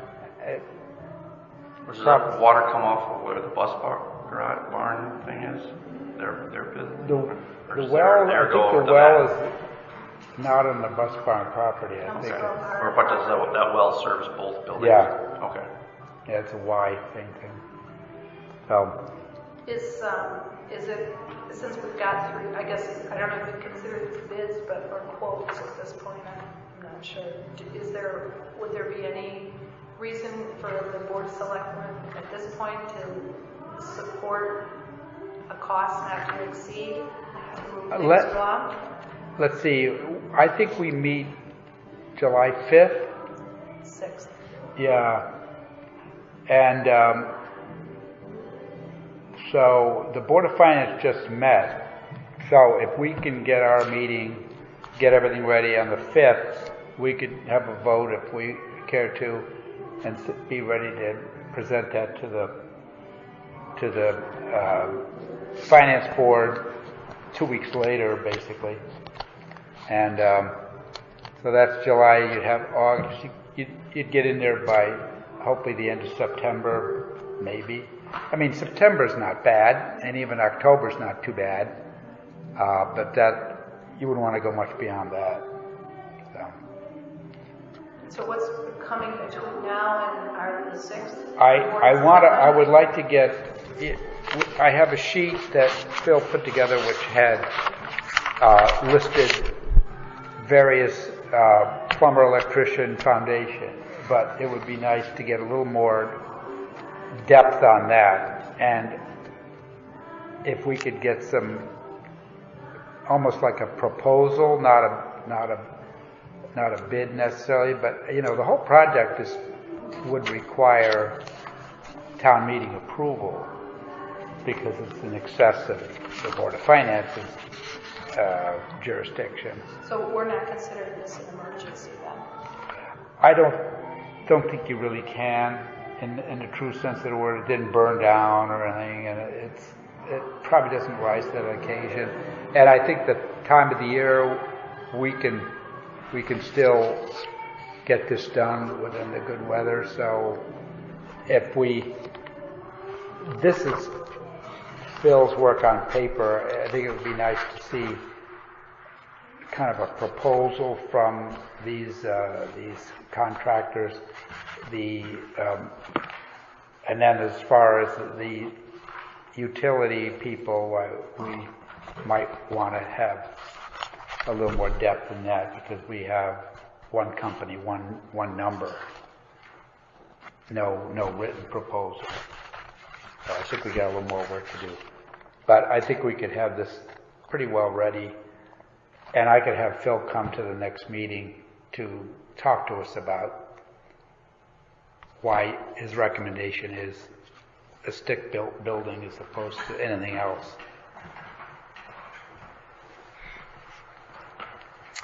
Okay. We are now down to the Swan Brook outlet. Before we have Mr. Bianca come forward, I did get a communication from the town's attorney, and the long and the short of it is that through the research of the firm, they believe that the pipes and the outlet were installed by the town and therefore would be the responsibility of the town. And so let me see here. I was going to try to read the pertinent sentence, but okay. Based on the information the town has provided to us, in the absence of any contrary evidence, it is our view that drainage facilities are owned by the town of Oline, and it has the right and obligation to maintain them. So, that being the case, the town would need to work with an engineer and come up with a plan. And I think when we met informally with representatives of Hawks Nest Beach Club Association and Miami Beach,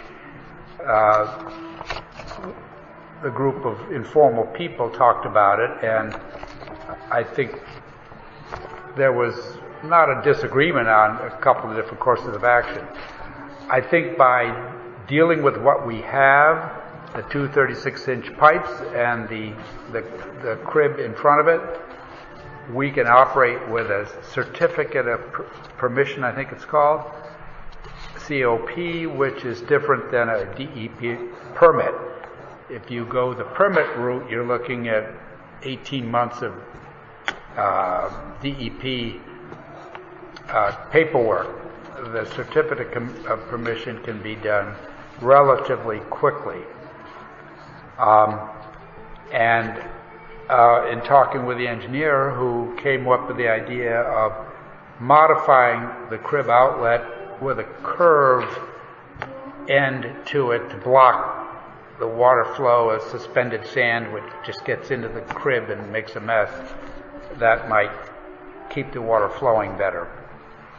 We know that one of the pipes is blocked, and that might be something that should be attended to sooner than later. And then there's this top of the wood crib is in very bad shape.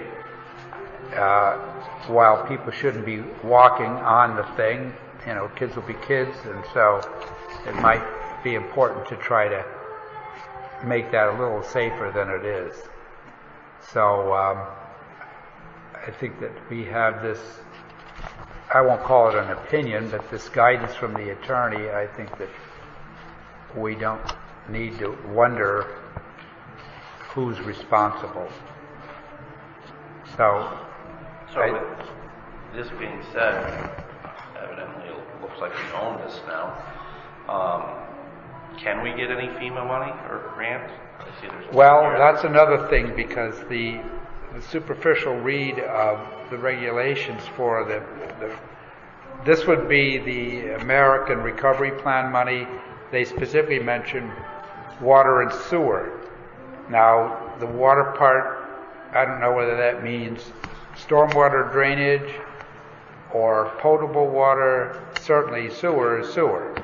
So because the town Hartford Avenue Street, the catch basins drain into Swan Brook before they get to these pipes, that if that could qualify for ARP money, that would be pretty darn good.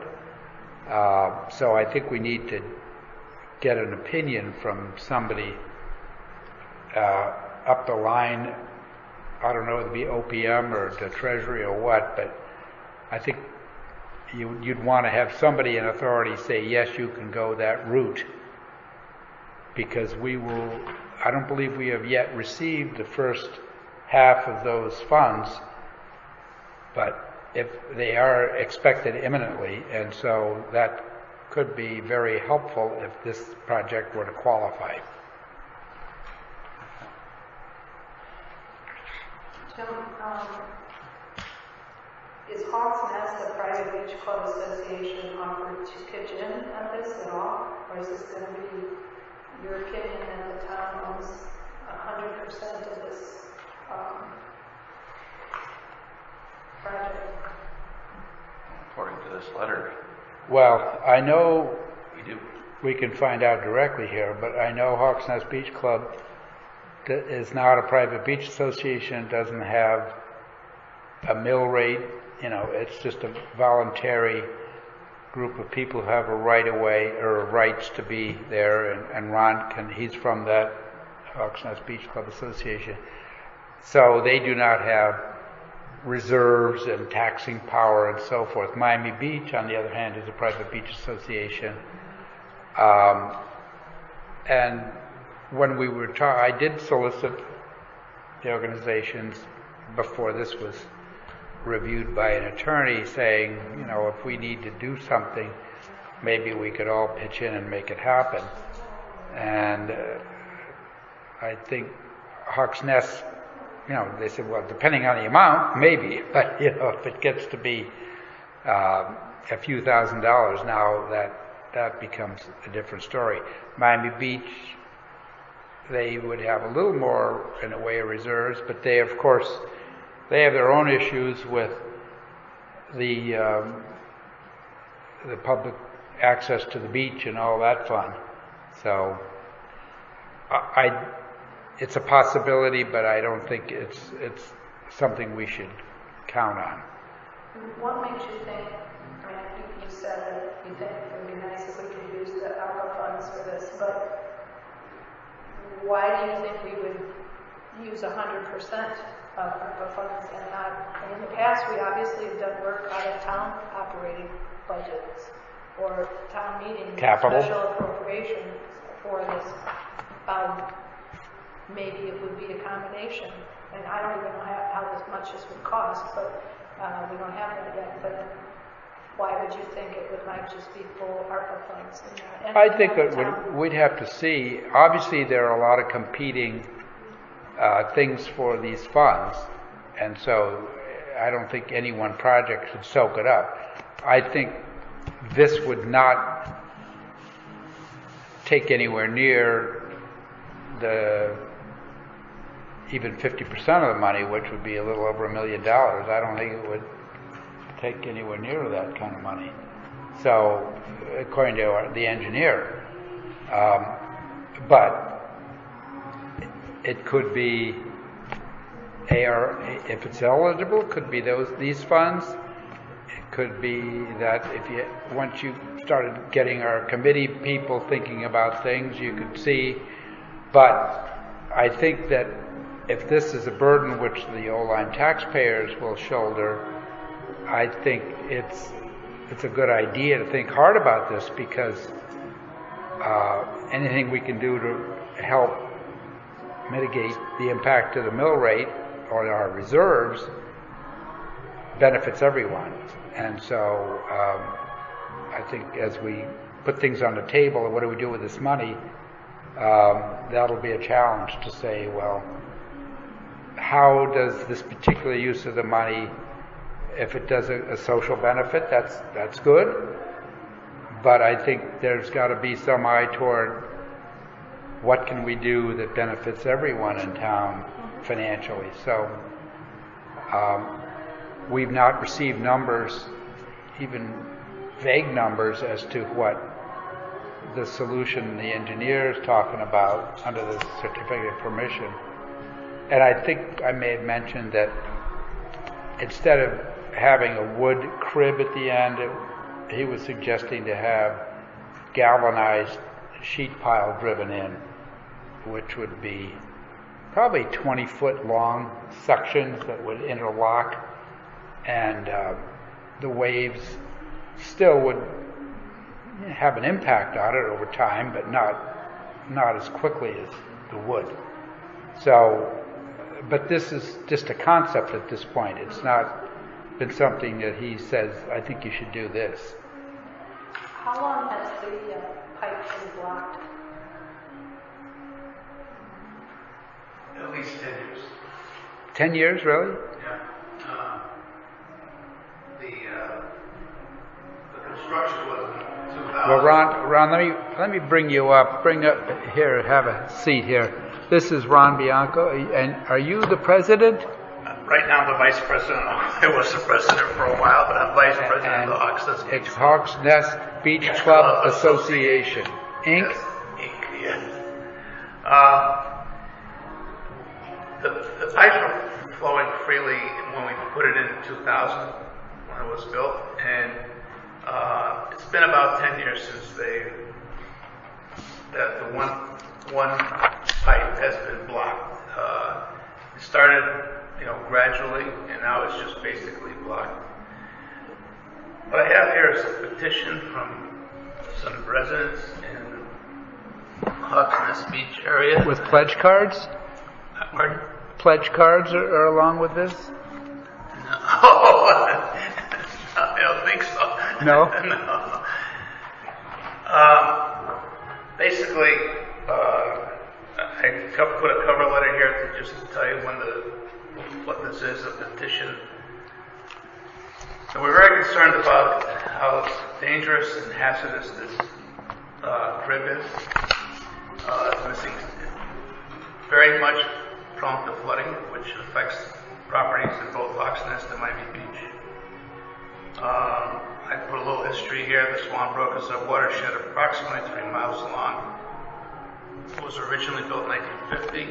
It was redesigned and rebuilt by documentary in 2000.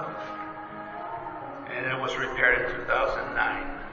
All of this was under contract and financed by the town. And while the crib extends into the swim area of our beach, it is not on our property. We had our property surveyed. It's below the high water mark, and it's not within our property. I have a plot I can show you. We try to keep people away from the crib, but it's an attraction for children and visitors, and people walk over from Soundview and want to go see the crib. I have attached photographs to the petition, and you can see how dangerous it is, and that really the structure is not doing anything now that it was intended to do, which was to mitigate flooding.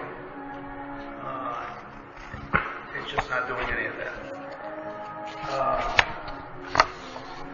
So our residents are very upset about it, and that's why they developed the petition. There are about 140 some odd names on there. They probably could have gotten more, but they did it quickly and wanted to get it done. Mm-hmm. And if you look at the pictures, it's pretty obvious what's going on there. So just the top picture here, just to clarify this, it says Hawksnest Beach, but that's Beach Club. Yeah, It's not that's right. the other. The way it works is that this property was originally owned by Coastal Realty, a person named, I think his name was Jerome Robbins, and he sold properties in the Hawksnest Beach area and gave those properties deeded rights to this beach. In 1973 or thereabouts, he was terminally ill, and he decided to sell the beach to this association, which we formed in 1974. And it's basically the people that have deeded rights to this beach. We own the property. It's a volunteer organization. People don't have to belong. They have the right to use this property.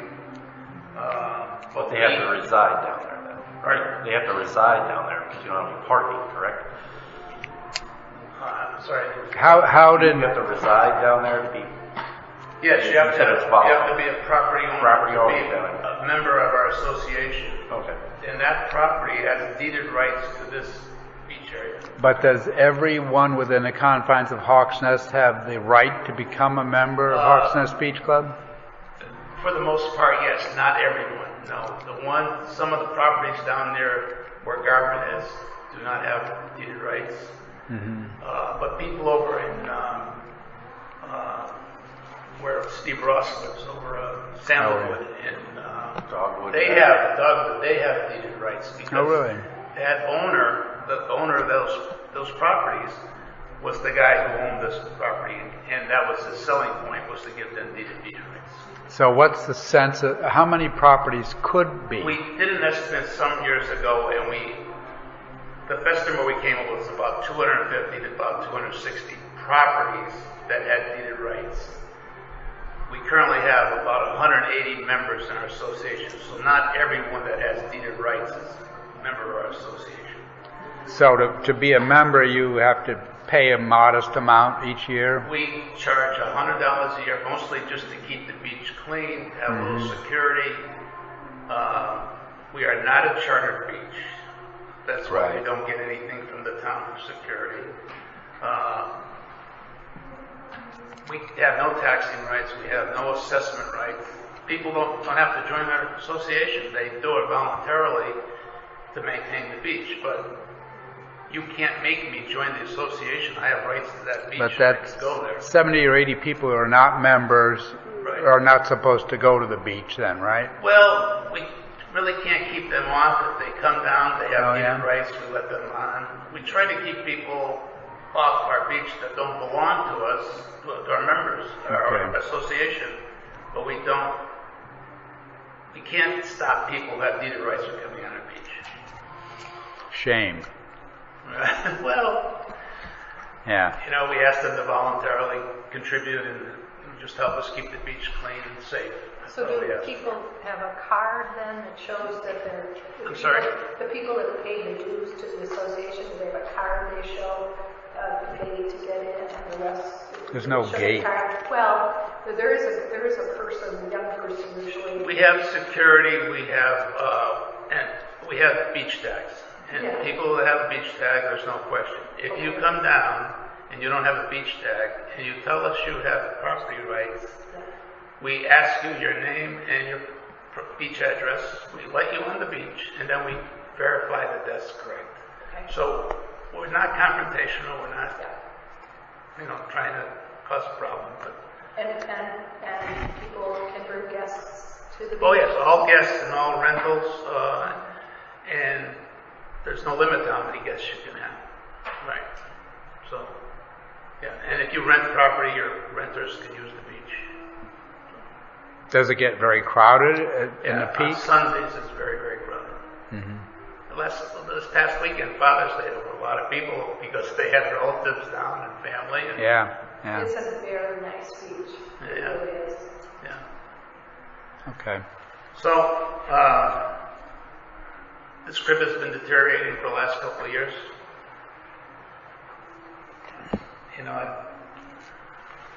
Right. We don't know what to do. But can I ask if it's been deteriorating for this long, why it's only coming on now? I'm sorry? You said it's been plugged for about 10 years and then the jetty structure has been deteriorating. Why is it only coming up now? Well, it hasn't just come up now. We've approached this a couple of times. We tried to work through the Flood and Erosion Control Board, which has pretty much disbanded now. Todd actually resigned, and they haven't had any meetings for a couple of years. We worked primarily through that board for several years, through Bonnie's term, and we did. They took the position that they would maintain it, but there was always a question of who owned it. And, our position has always been that the town has owned it. So that's pretty much, we've been doing this for several years. I have all the correspondence and all the stuff. So. Are there any other boards or commissions this would have to go through? Wetlands? Or zoning? No, wetlands is inland wetlands, not tidal wetlands. We've asked when we were working with Todd and the board, we asked if there was any other place we could go to. There was no harbor management. Basically that was our avenue of discussion with the town. Yeah. Well, there were two issues. One was to unclog the pipe, and due to the nature of the way it's situated, which kind of points south to southwest, it says bring your sand to all that wave action.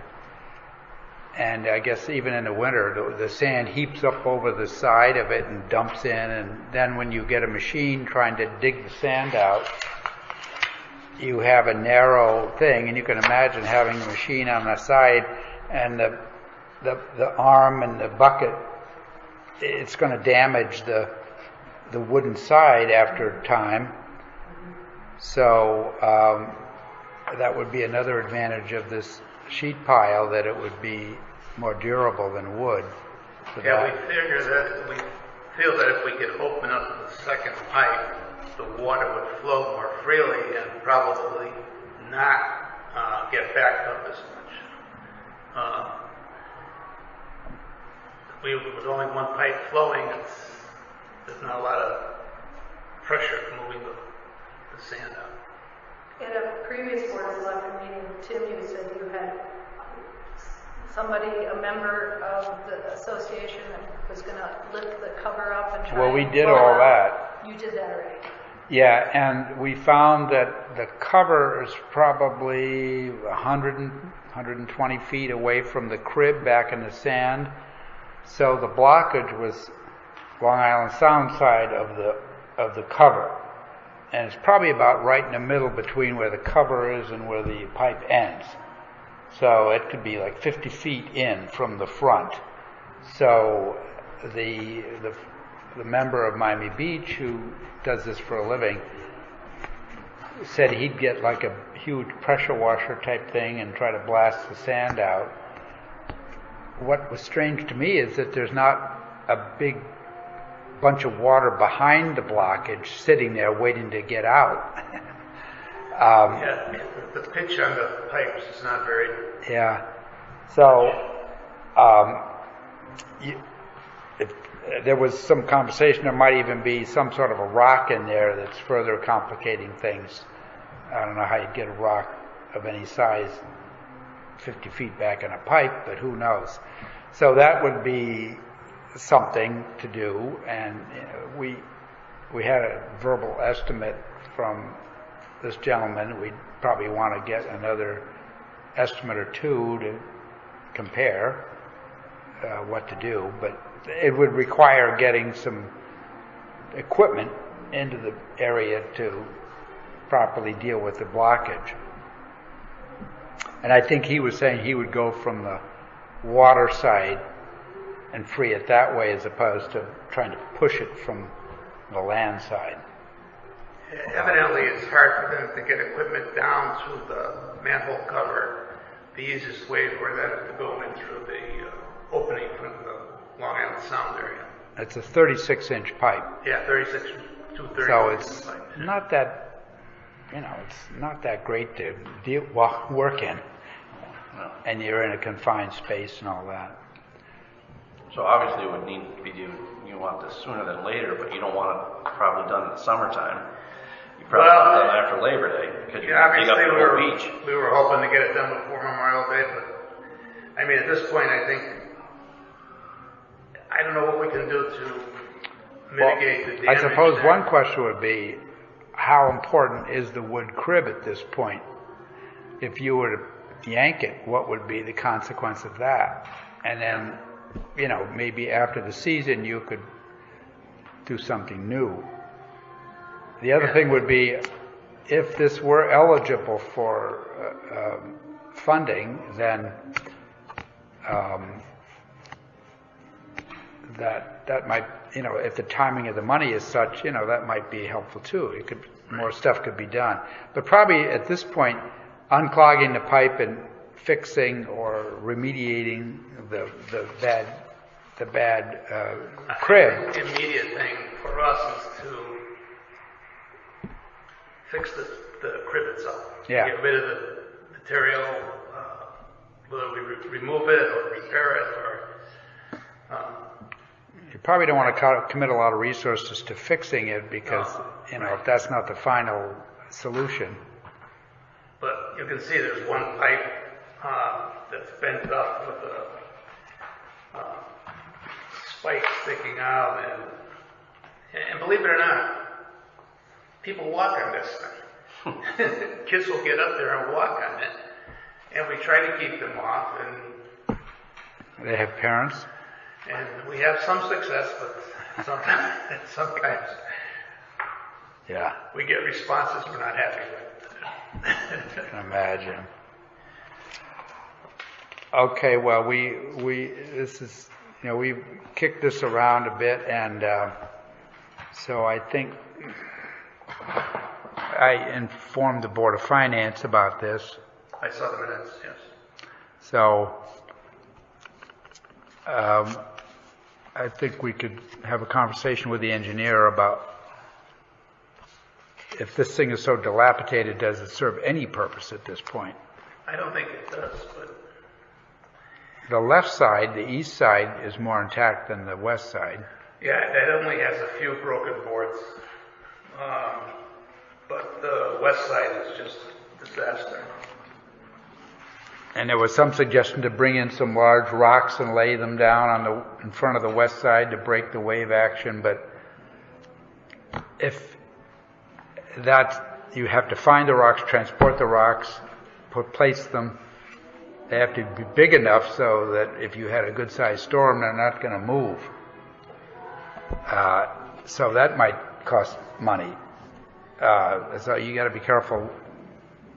If you could, I mean, we could explore whether just yanking this, at least the one side, it's pretty scary. Now the east, is the east side somewhat intact? The east side is somewhat intact. There are some broken boards. But in terms of hazard to kids and stuff, not so much. It's not so much. Yeah. Okay. Well, thank you. Good. Go out there and enjoy this music fest. I did. I saw them coming in. Yeah.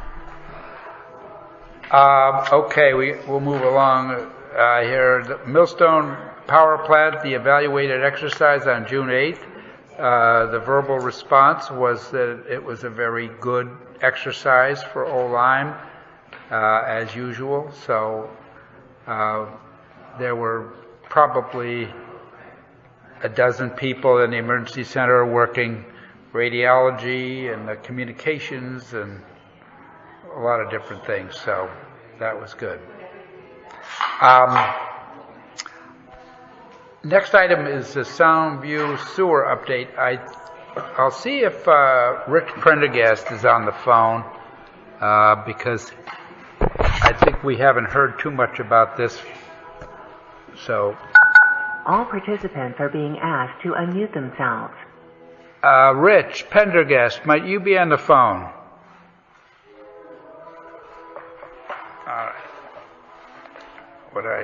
What we agreed was that all participants have been muted. Oh, I see.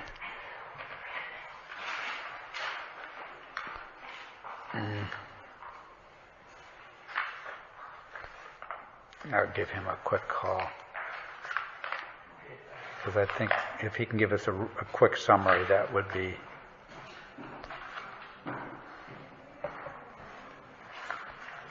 Excuse me, Tim, Mary Jo, and Chris. This is Dennis Maluzzo. I believe the Soundview Miami Beach capacity portion of the meeting has been skipped over by the sewer. Oh, okay. All right. I'll just address that. Yeah, okay, that was number B. The group met, and we pretty much received advice that from town council after speaking with counsel for the plaintiff against Miami Beach, that restrictions of any sort on access to the beach could be construed as a violation of the court order, so to speak. So the challenge from Miami, they were not supposed to have, well, at least the court ruled they weren't supposed to have a fence, they weren't supposed to charge. A fence would restrict access. The charge could cause certain individuals not to gain access because of the money. And even a capacity limit could be construed as limiting access to the beach. One might ask at some point, is unlimited capacity okay entirely? I mean, is there no upper limit? So and we cannot regulate the way the state does using parking, because you have parking in private lots, the town lots. You have people living in Soundview, in Miami Beach, and people, as we know, park all over the place and walk to the beach. So parking is not a good way to limit it. So the consensus was that the town would not apply a capacity limit. The group that has been meeting said we need to write a white paper talking about this and make it plain that we think there should be some sort of a limit of incapacity, because if the thing were covered with people and somebody had a water emergency and was drowning and you couldn't get to the water, you might have a fatality. Even somebody with a medical emergency on the beach, you might not be able to get to them. So I don't see the logic of it to have no capacity limit, but the decision at this point is not to enforce a capacity. So that's where we are with that. Okay, my main objection to all of this is the gate placement should be to the west side of Lot B11, not to the east side of Lot B11, and it should be prohibit vehicular traffic to the west side of Pond Road, not to where the gate has been located. Well, Pond Road in that area is Miami Beach's road. I believe there are maybe some agreements or rules and so forth. I think that B11 is supposed to be open at this point. B11 is open at this point. Could you push? B11 is open at this point. But Yeah. what Mr. Maluzzo is talking about is the agreement that you signed in '87 that clearly indicates that any gate needs to be west of B11. Well, Right I don't now know it that is- that's a town issue. But you signed it as first selectman. You signed No. that agreement that yes, you did. And it clearly says that the gate is supposed to be moved west of B11. Also in that agreement it says traffic isn't supposed to exit the parking lot up Portland, and we're doing that this year too. So Well, what's going to happen is that cars will turn into Pond Road and go down, and then how are they going to get out?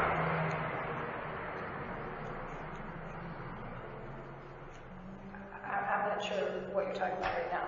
Car makes a right at Portland and Pond, Car makes a right at Portland and Pond. Okay. and Why they would go be doing past. that? Why would they be making a right? Why would they? Why wouldn't they? If it's a road, it doesn't have a block. Well, we're not saying it won't have a block. What we're saying is the block has to be east of B11. Okay, so how far is that? I'm not sure. There's I a think private, there's a parking lot that's going to be this, Well, Henson is there, and then there's Henson, yeah. and it's probably, what is it, Dennis, 100 feet or more? Anyway, it's been like that for years.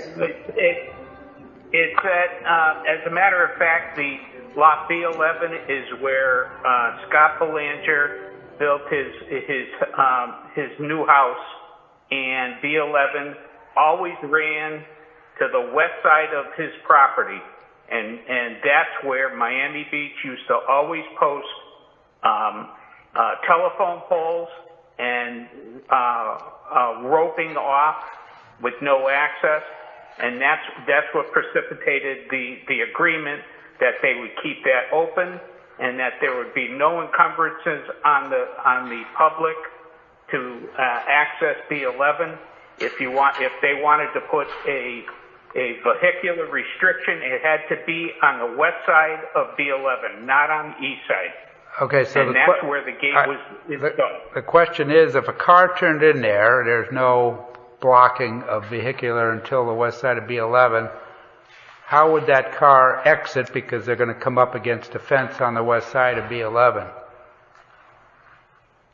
That's something that Miami Beach could post their security guard at the beginning of Pond Road and Portland Avenue, and and direct them to Hartford Avenue. I'm totally against the idea, and I don't know what frame of mind came out that you would have an exit on Portland Avenue. So now the entire street of Portland Avenue on a Sunday will be you can't get out of your house to exit onto Shore Road. I live at the top of Portland Avenue, and that stream of traffic goes all the way down, some Sundays, all the way down to Martino Road. I mean, that's 1,000 feet. What? I don't get what this west side, east side has to do with that. You know, cars are going to circulate. No, the west side is for pedestrian traffic. That was the issue. You can't put a gate on the east side of lot B11 and restrict pedestrian traffic. You don't. I think there's a way to. I looked at the fence. There's a way to walk around the north side of the fence. That's not what Miami Beach was doing. That's the point. That was not what Miami Beach was doing. They were restricting people from accessing B11, plain and simple. Well, B11 is supposed to be open and usable. It is open. Well, we'll find out next week for July 4th week, because that's when you'll really see the chaos that will ensue from the closing of the gate and the exiting of Portland Avenue. That's my 2 cents. Well, when you say exiting Portland Avenue, I see it every day. Right now, Pond is a dead-end road, whether it's on the east side or west side of B11. A car goes in there, it's going to have to turn around and come back out. And I think you do not want vehicles entering that area and getting tied up and backing and filling and maybe hitting somebody or who knows.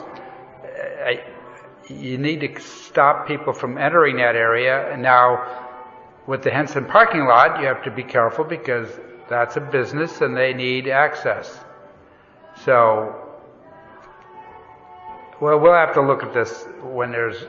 We'll have to see the way it looks at July 4th weekend. And if it's a nice weekend like it was on Sunday, you know, it's going to really hit the proverbial hit the fan.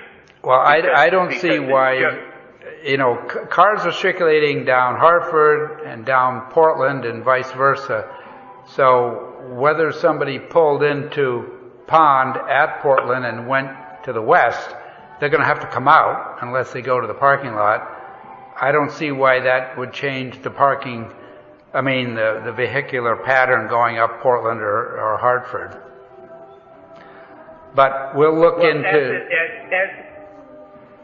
As it stands right now, Miami Beach does not restrict vehicular traffic on Pond Road between Hartford and Portland. So... Well, they shouldn't. We'll see how it works out. It just might work. Who knows? But I can talk from experience. Dennis, you don't want to restrict traffic between Hartford and Portland. You don't want these streets to be one-way streets going down to toward Pond. Yeah, Tim, you have to remember that at the top of Portland and the top of Swan, the gates are closed, so it's only outbound traffic. And we don't have stoplights at the end of those streets, so it's a wait. And you know what Shore Road looks like on a Sunday in the middle of the summertime. Mm-hmm. You sit there for a long time. So, yeah. But we'll see what happens. You know, that's the only thing we can do. Who knows? It might work. You know, but I've seen it before and it hasn't worked. Okay. But all right, that's my 2 cents. Gotcha. Thank you. Okay, thank you. Tim, this is Rich Frederick. I'm here if you want to talk. Oh. So on the Soundview, Miami Beach capacity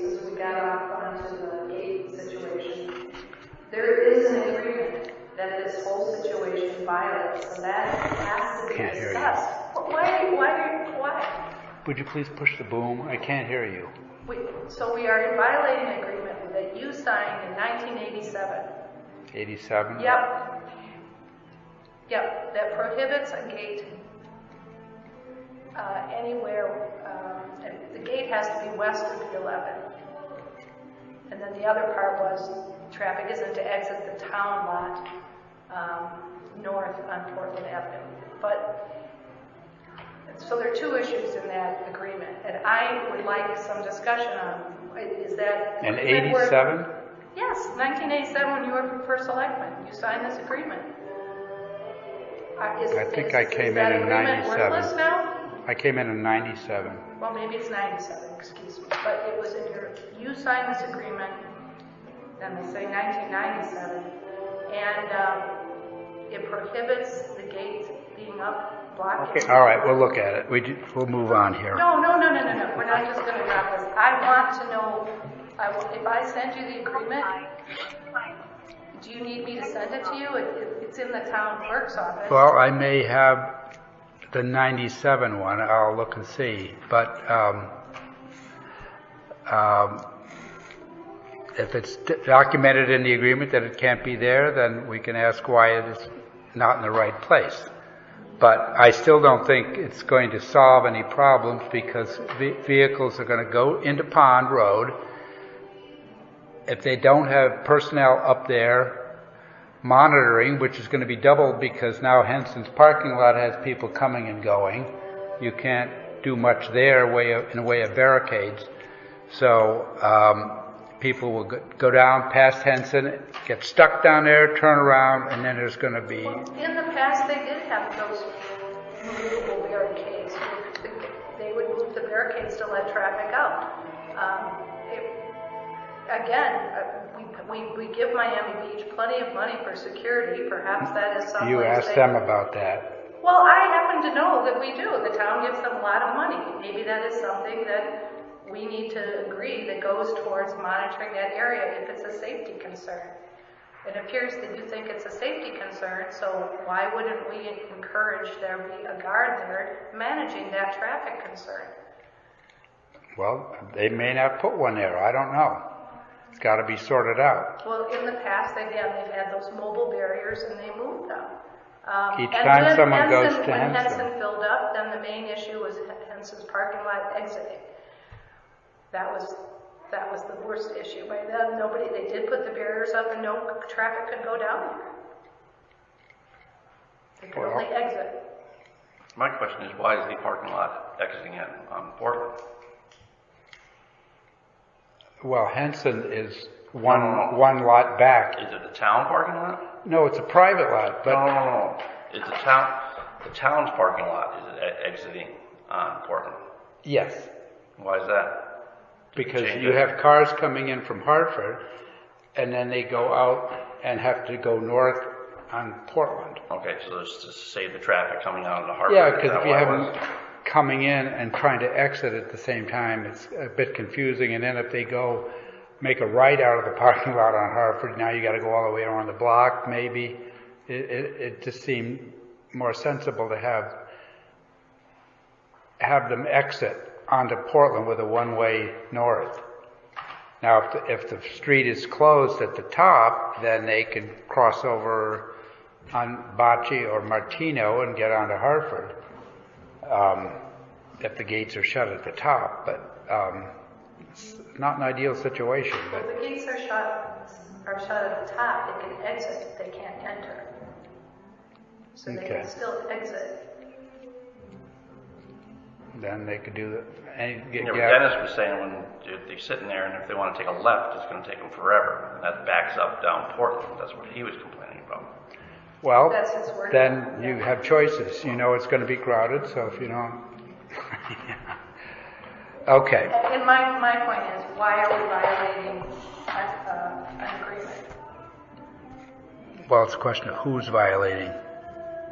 Well, Anyway. you are. This group that you're working with are violating your own agreement. You signed Miami put the fence up. I didn't put the fence up. You talked with all those people. You guys, we weren't included. No, You guys they put the fence up. They didn't consult the group to put the So fence you up. had no knowledge that they were going to put that fence up. What about B11? B11 we decided to open in view of this new revelation. I want to get Prendergast here on the phone so we can get an update on so I will. You violated your own agreement. Okay, let's see. This is Rich Prendergast. Can you All hear me? participants are being asked to unmute themselves. Okay, Rich, we can hear you. Can you hear us all right? Yeah, I can hear you fine. Okay, well, we'd like you to just, take a few moments to bring up to date on the sewer project and some of the things, and I know it's a little late, but we'd like your input, please. So the intermunicipal agreements to New London is agreed to by all parties. The beach associations that need to sign, they are planning on having a meeting to motion approval for this. I don't know when that's going to happen, and quite frankly, I wasn't sure they needed to do that. But so that's one issue. But once they do that, then we're ready to sign that agreement. The East Lyme agreement is still being worked between the lawyers, but hope to resolve that shortly as well. The bidding process for the shared infrastructure, which includes the pump station, a forced main, and what they call a main trunk line that is a collection pipe that we all share. They put out to bid this project, and the way they structured it and the way they proceeded it, they didn't like the results that they got.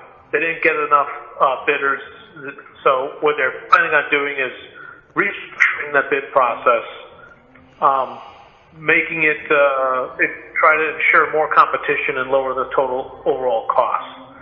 I don't know exactly when that is going out, but they're working on it to go out. They're trying to do it as soon as possible. So I think that bid process will go out shortly, but I don't know exactly when. And they're going to give a little bit more time this time to allow contractors to get quotes and estimates so they can feel comfortable and put together their competitive bid. That's the kind of the big items about the sewer project update. I don't know if there's any items that I forgot to update that you'd want me to discuss. If you do, please let me know. Well, in terms of the bidding, I guess what I understood was that the package went out with a lot of elements to it that no one firm could do the whole thing, and therefore firms knew they needed other contractors, and they might have made their bids high just to cover the uncertainty. So this is being broken down into smaller pieces for the bidding. Is that correct? That's very accurate. To say the least, what they're now doing is they're going to probably have a little bit more administration on the beach association's part, but what it'll allow is they'll have less specialized firms that do everything and more firms that can bid on just sections that are easy, and also have the restrictions or some specific issues that they need, like timing, to be focused on just the areas they need it versus being applied to the entire project. So, for example, putting pipes in the ground is not too difficult as far as these things go. Building a pump house is more difficult, so they separate those two things. With respect to Route 156 and the paving by the state DOT, hopefully we could keep that as a priority to get that force main up 156 to East Lyme, so that the Connecticut DOT will be they'll be happier, and they won't go ahead and pave the road anyway. That's still a priority, and that priority is just going to be applied just to that. It's not going to be that priority applied to the entire project. So that might be done first, and then others might be done some other time, and then reconnected. That way, like you said, it fits better with the DOT schedule, and the DOT, we basically take advantage of the planned work the DOT was going to do versus it twice. Yeah. Do they think they might get something, this bid all wrapped up in July, do you believe? No. I think they'll be lucky to, well, they'll wrap up the bid maybe July, but most likely it'll be August. And they'll be able to probably start construction and so forth in September. Which, you know, they wanted to start earlier. The thing is, you got to do it right, and it's complicated. So you can't rush some of these things. Yeah. Okay. And so the just backing up, the New London IMA, you figure that might get all signed off maybe in July? Yes, any day now, I think we should be able to resolve that. Okay.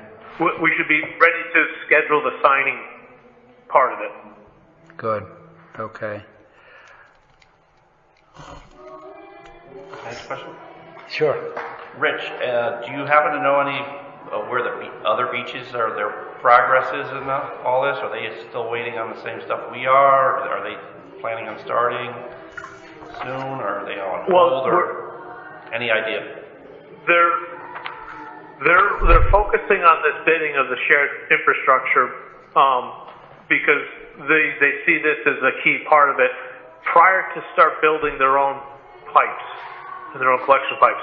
But they have agreements in place, they have funding in place, so they could start the collection pipes on their own properties, the pipes going down. So that puts them ahead of us. We need the IMAs in order to get our funding in place. Didn't the engineers... I think that answers your question. I don't know. Yeah. That's fine. Didn't the engineers say they want to start at the pump station and work out with the collection pipes, work away from the pump station? If they have their preference, they would. They usually, or one engineer said they work backwards, the farthest way. That way, basically they have to handle the slope. That's what's most critical. So they start the farthest place away, and that's the highest point, and then they have to go down. But if it's far away and then they have to go down for the slope, that puts the pump house lower in the ground. Oh, I thought Kurt said both ways. I thought Kurt said they start at the pump house and radiate out, but that's the other way around. They prefer that, but they can do it anyway. Oh. So what they end up doing is they survey and they come up with a plan, and they lay the pipes down, and they for the force main, the force trunk, and the pump station, they already have a plan in place with elevations and everything. They have to use that to go out to project to go out the bid. Yeah, because maybe they could start the force main in 156 and then do Portland afterward. They definitely can. They definitely can, and that's part of the new bid package. Yeah. The force main is independent of the force main on 156 is independent of the force main on Portland and some of the other stuff. And that way, that part can have the timing that's critical, while the others are not critical, which then makes it more competitive for a lower price. Gotcha. Any other questions? Yes. A few things. First, I really appreciate having this back on the agenda. It's been a while, and I know a lot of other work has been going on with the So some of these may be old news to you, but I haven't heard an update for a while. Do we have any update on the Hawk's Nest testing? The Hawk's Nest groundwater testing. Correct. There is no update on that. The state agrees that we're going to get to that, but this is consuming all our energy to get these agreements in place. So once those agreements are in place, then we can switch gears and we can go back to and what's left with the Hawk's Nest is evaluating the data, both and finishing the report from our engineer. And looking at the state, having the state look at it. Okay. Since we've been updated, there's been a development where there's some grinder pumps that are now going to be needed at the southern end of the project. Does that violate any town vote that we had on the project when it was strictly gravity fed? I don't believe so. The original thing you might be referring to is we had a system that instead of having a gravity main, we use grinder pump at every house. And we don't want to do that. The grinder pump is a solution where some of the houses that are so far away from a main trunk line that it's cheaper to put grinder pumps in for those locations to get the effluent from where they are to a gravity part of the sewer versus lowering the pump station and the gravity line so far down that it would cost more, it costs too much money. And the grinder pumps will be used in the town's property, Miami, Old Lyme Shores, and Old Colony for certain houses. And it's a handful, nine grinder pumps for the Soundview project. Good. Thank you for that update. That had been something I've seen discussed whether we were, I guess, the town vote was in question when we've added grinder pumps to the project, and that wasn't, as I recall, originally perceived. But you're saying that in fact that was always part of the potential, so that's good to know. There was a different system that was all grinder pumps, and you know that was a method, and we discounted that because of, well, one, it was the cost. So. Do we have an update on the benefit analysis? We do not. We drafted it. Right now, what we're doing is we're waiting to see about the actual costs, and the bid projects of these shared resources is a key part. Then we already have the design cost for Soundview estimate. Then we have to have the next big piece is the construction. We get those pieces together, then we can finalize the benefit assessment, because you know it's not that we're assessing a cost to each house. You know, well, we're assessing a cost based on the total project cost. So it's not like we're saying this house is going to be this much money. We're saying, okay, here's the total cost of the project. Now, how do we evenly or fairly spread that out? Right. Thank you. Is there been any change or update on the biocide station that was north of 156? Has that situation been resolved or changed? There hasn't been a change. It's still planning to be where it is. They got permits. They made some minor agreements to make it more beautiful. That's the word they use, like shrubbery and stuff. But you know, and that was a request from the neighborhood or somebody in the neighborhood. You know, it seemed reasonable, so it doesn't cost that much. So they said okay. So I remember one point we were looking at maybe having that station be moved closer to the railroad tracks versus the neighbor. So that did not happen? It did not happen. It didn't make sense.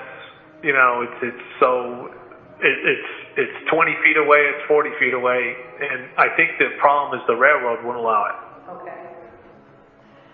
And then finally, with the town getting significant ARPA fund, and as Tim mentioned earlier, being able to possibly be using it for sewer, has your WPCA discussed this possibility at all? We have, and we're lucky that our engineering group has a funding expert that's kept us up to date on certain things. As we understand it, the money will come to the town and the town will decide. So it's not like the WPCA can apply directly to funds, or that's how we understand it. It comes to the town and then the town gets to decide. I know we've been talking about getting a committee together to evaluate our options, but does your funding expert feel that this project qualifies for ARPA funding? She does. She does feel it qualifies. However, she also puts a disclaimer that the Connecticut State Treasury will likely put out guidelines, and those guidelines may further clarify when and how you can use the money. Sure. But right now it's the interim final guidelines, and at this point it looks like it's pretty vague, but it looks pretty agreeable that you could use it for a septic project or a sewer project. So that's good to know.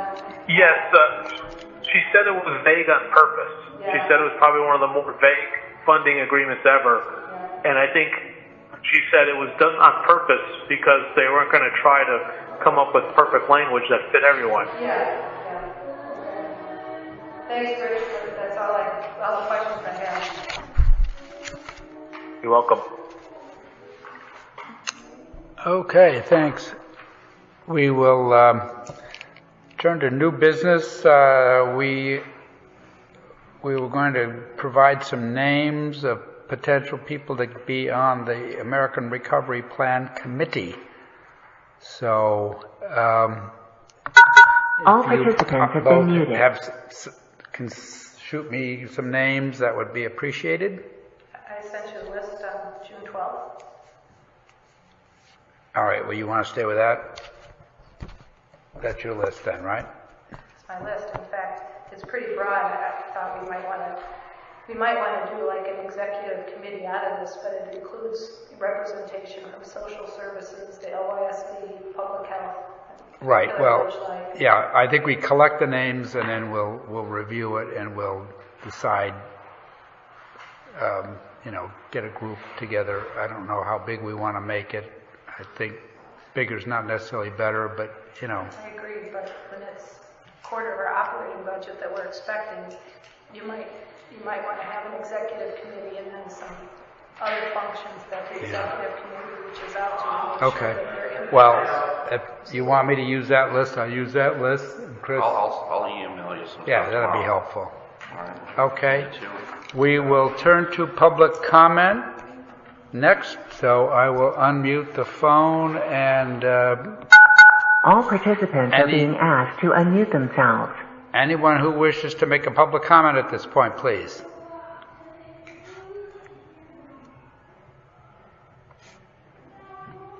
Okay. All participants have been other muted. business, and hopefully it'll be brief because it's already 2.5 hours. I have nothing at this hour. I had a couple things. An update on the part-time policeman effort. I told the trooper to put the ad in. No harm there. So the ad is in. And then a couple meetings ago, I asked for an investigation on what happened, why the public was turned away at the Park and Recreation Commission meeting, and we had discussion at the the last two meetings that maybe the chairman would come and talk to us. You sent a note today saying that the chairman has indicated he doesn't want to come, and that the comments that were in response, the day article says it all, and that you consider this case closed. Is that correct? Yes. So, in other words, you do not think that there's any violation of FOIA? No, that's not what I understood from FOI. So, did you understand something differently?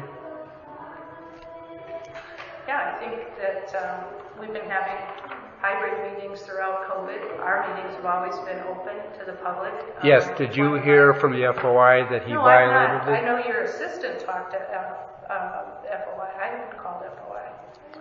Well, I think the conclusion was that Mr. Hannock did not think there was a violation. I don't think we need to continue this. He was not aware that meetings should be hybrid, and so the notice after the restrictions were lifted went out after his meeting about we have been meeting all along in a hybrid fashion, so we assumed everybody would know that, but I guess he did not. So I don't think at this point there's much to be served by continuing to discuss this. I think what I'd like to have on record is that you have an appointed town official who has been asked to come to this board and explain the situation, why he turned the public away. And we agreed that he should come. And because he doesn't want to come, you're closing any potential for Well, if you want to ask him to come, you can try. I don't see the purpose. He said that he was under the impression that the meetings were not open to the public, and so that's why he didn't have it open to the public. And so the FOI, as I understand it, said there's a lot of confusion around that whole issue, and so they would not say that he violated FOI. So that's where it stands. I don't see what purpose is served by further talking about this. Well, I think it's a public meeting. You've said that. That's the purpose, that the transparent government is being... Well, he is now having the meetings in public, has had a meeting in public, so that the desired result has happened. I'm glad to hear that the desired result is happening. I'm very glad to hear that. I still think that the chairman of an appointed official that asked by the first selectman to come to this board and discuss the situation and not come to the board is not appropriate.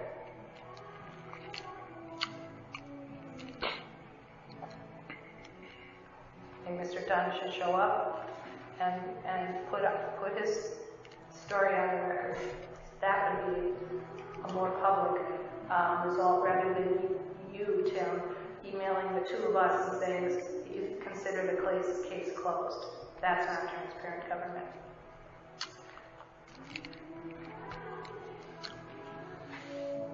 Anything else? Yep. Make a motion. Oh, yes or no?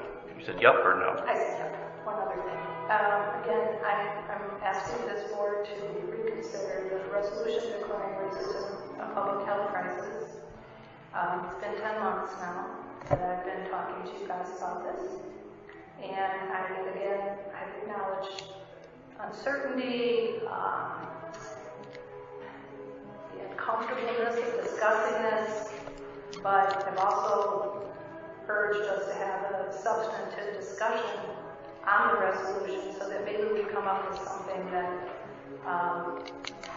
this board can support as a value statement going forward.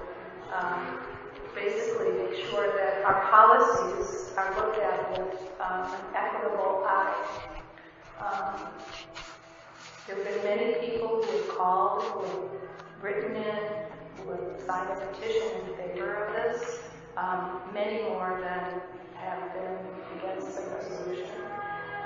The state, as you know, has declared racism a public health crisis. And I think we're at a point where we need to put it on the agenda, and we need to have a vote, and I'd like to have that opportunity to have it as a public agenda item for people to listen to and hear and see your reasons for either not supporting it or perhaps looking at another way we could accomplish the same goals for this community. Thank you. Okay. Make a motion to adjourn. Okay. It is 6:39. Okay, all in favor? Okay. I'll give you this. Who at the firehouse told you it was political? So you didn't hear from the firehouse? No.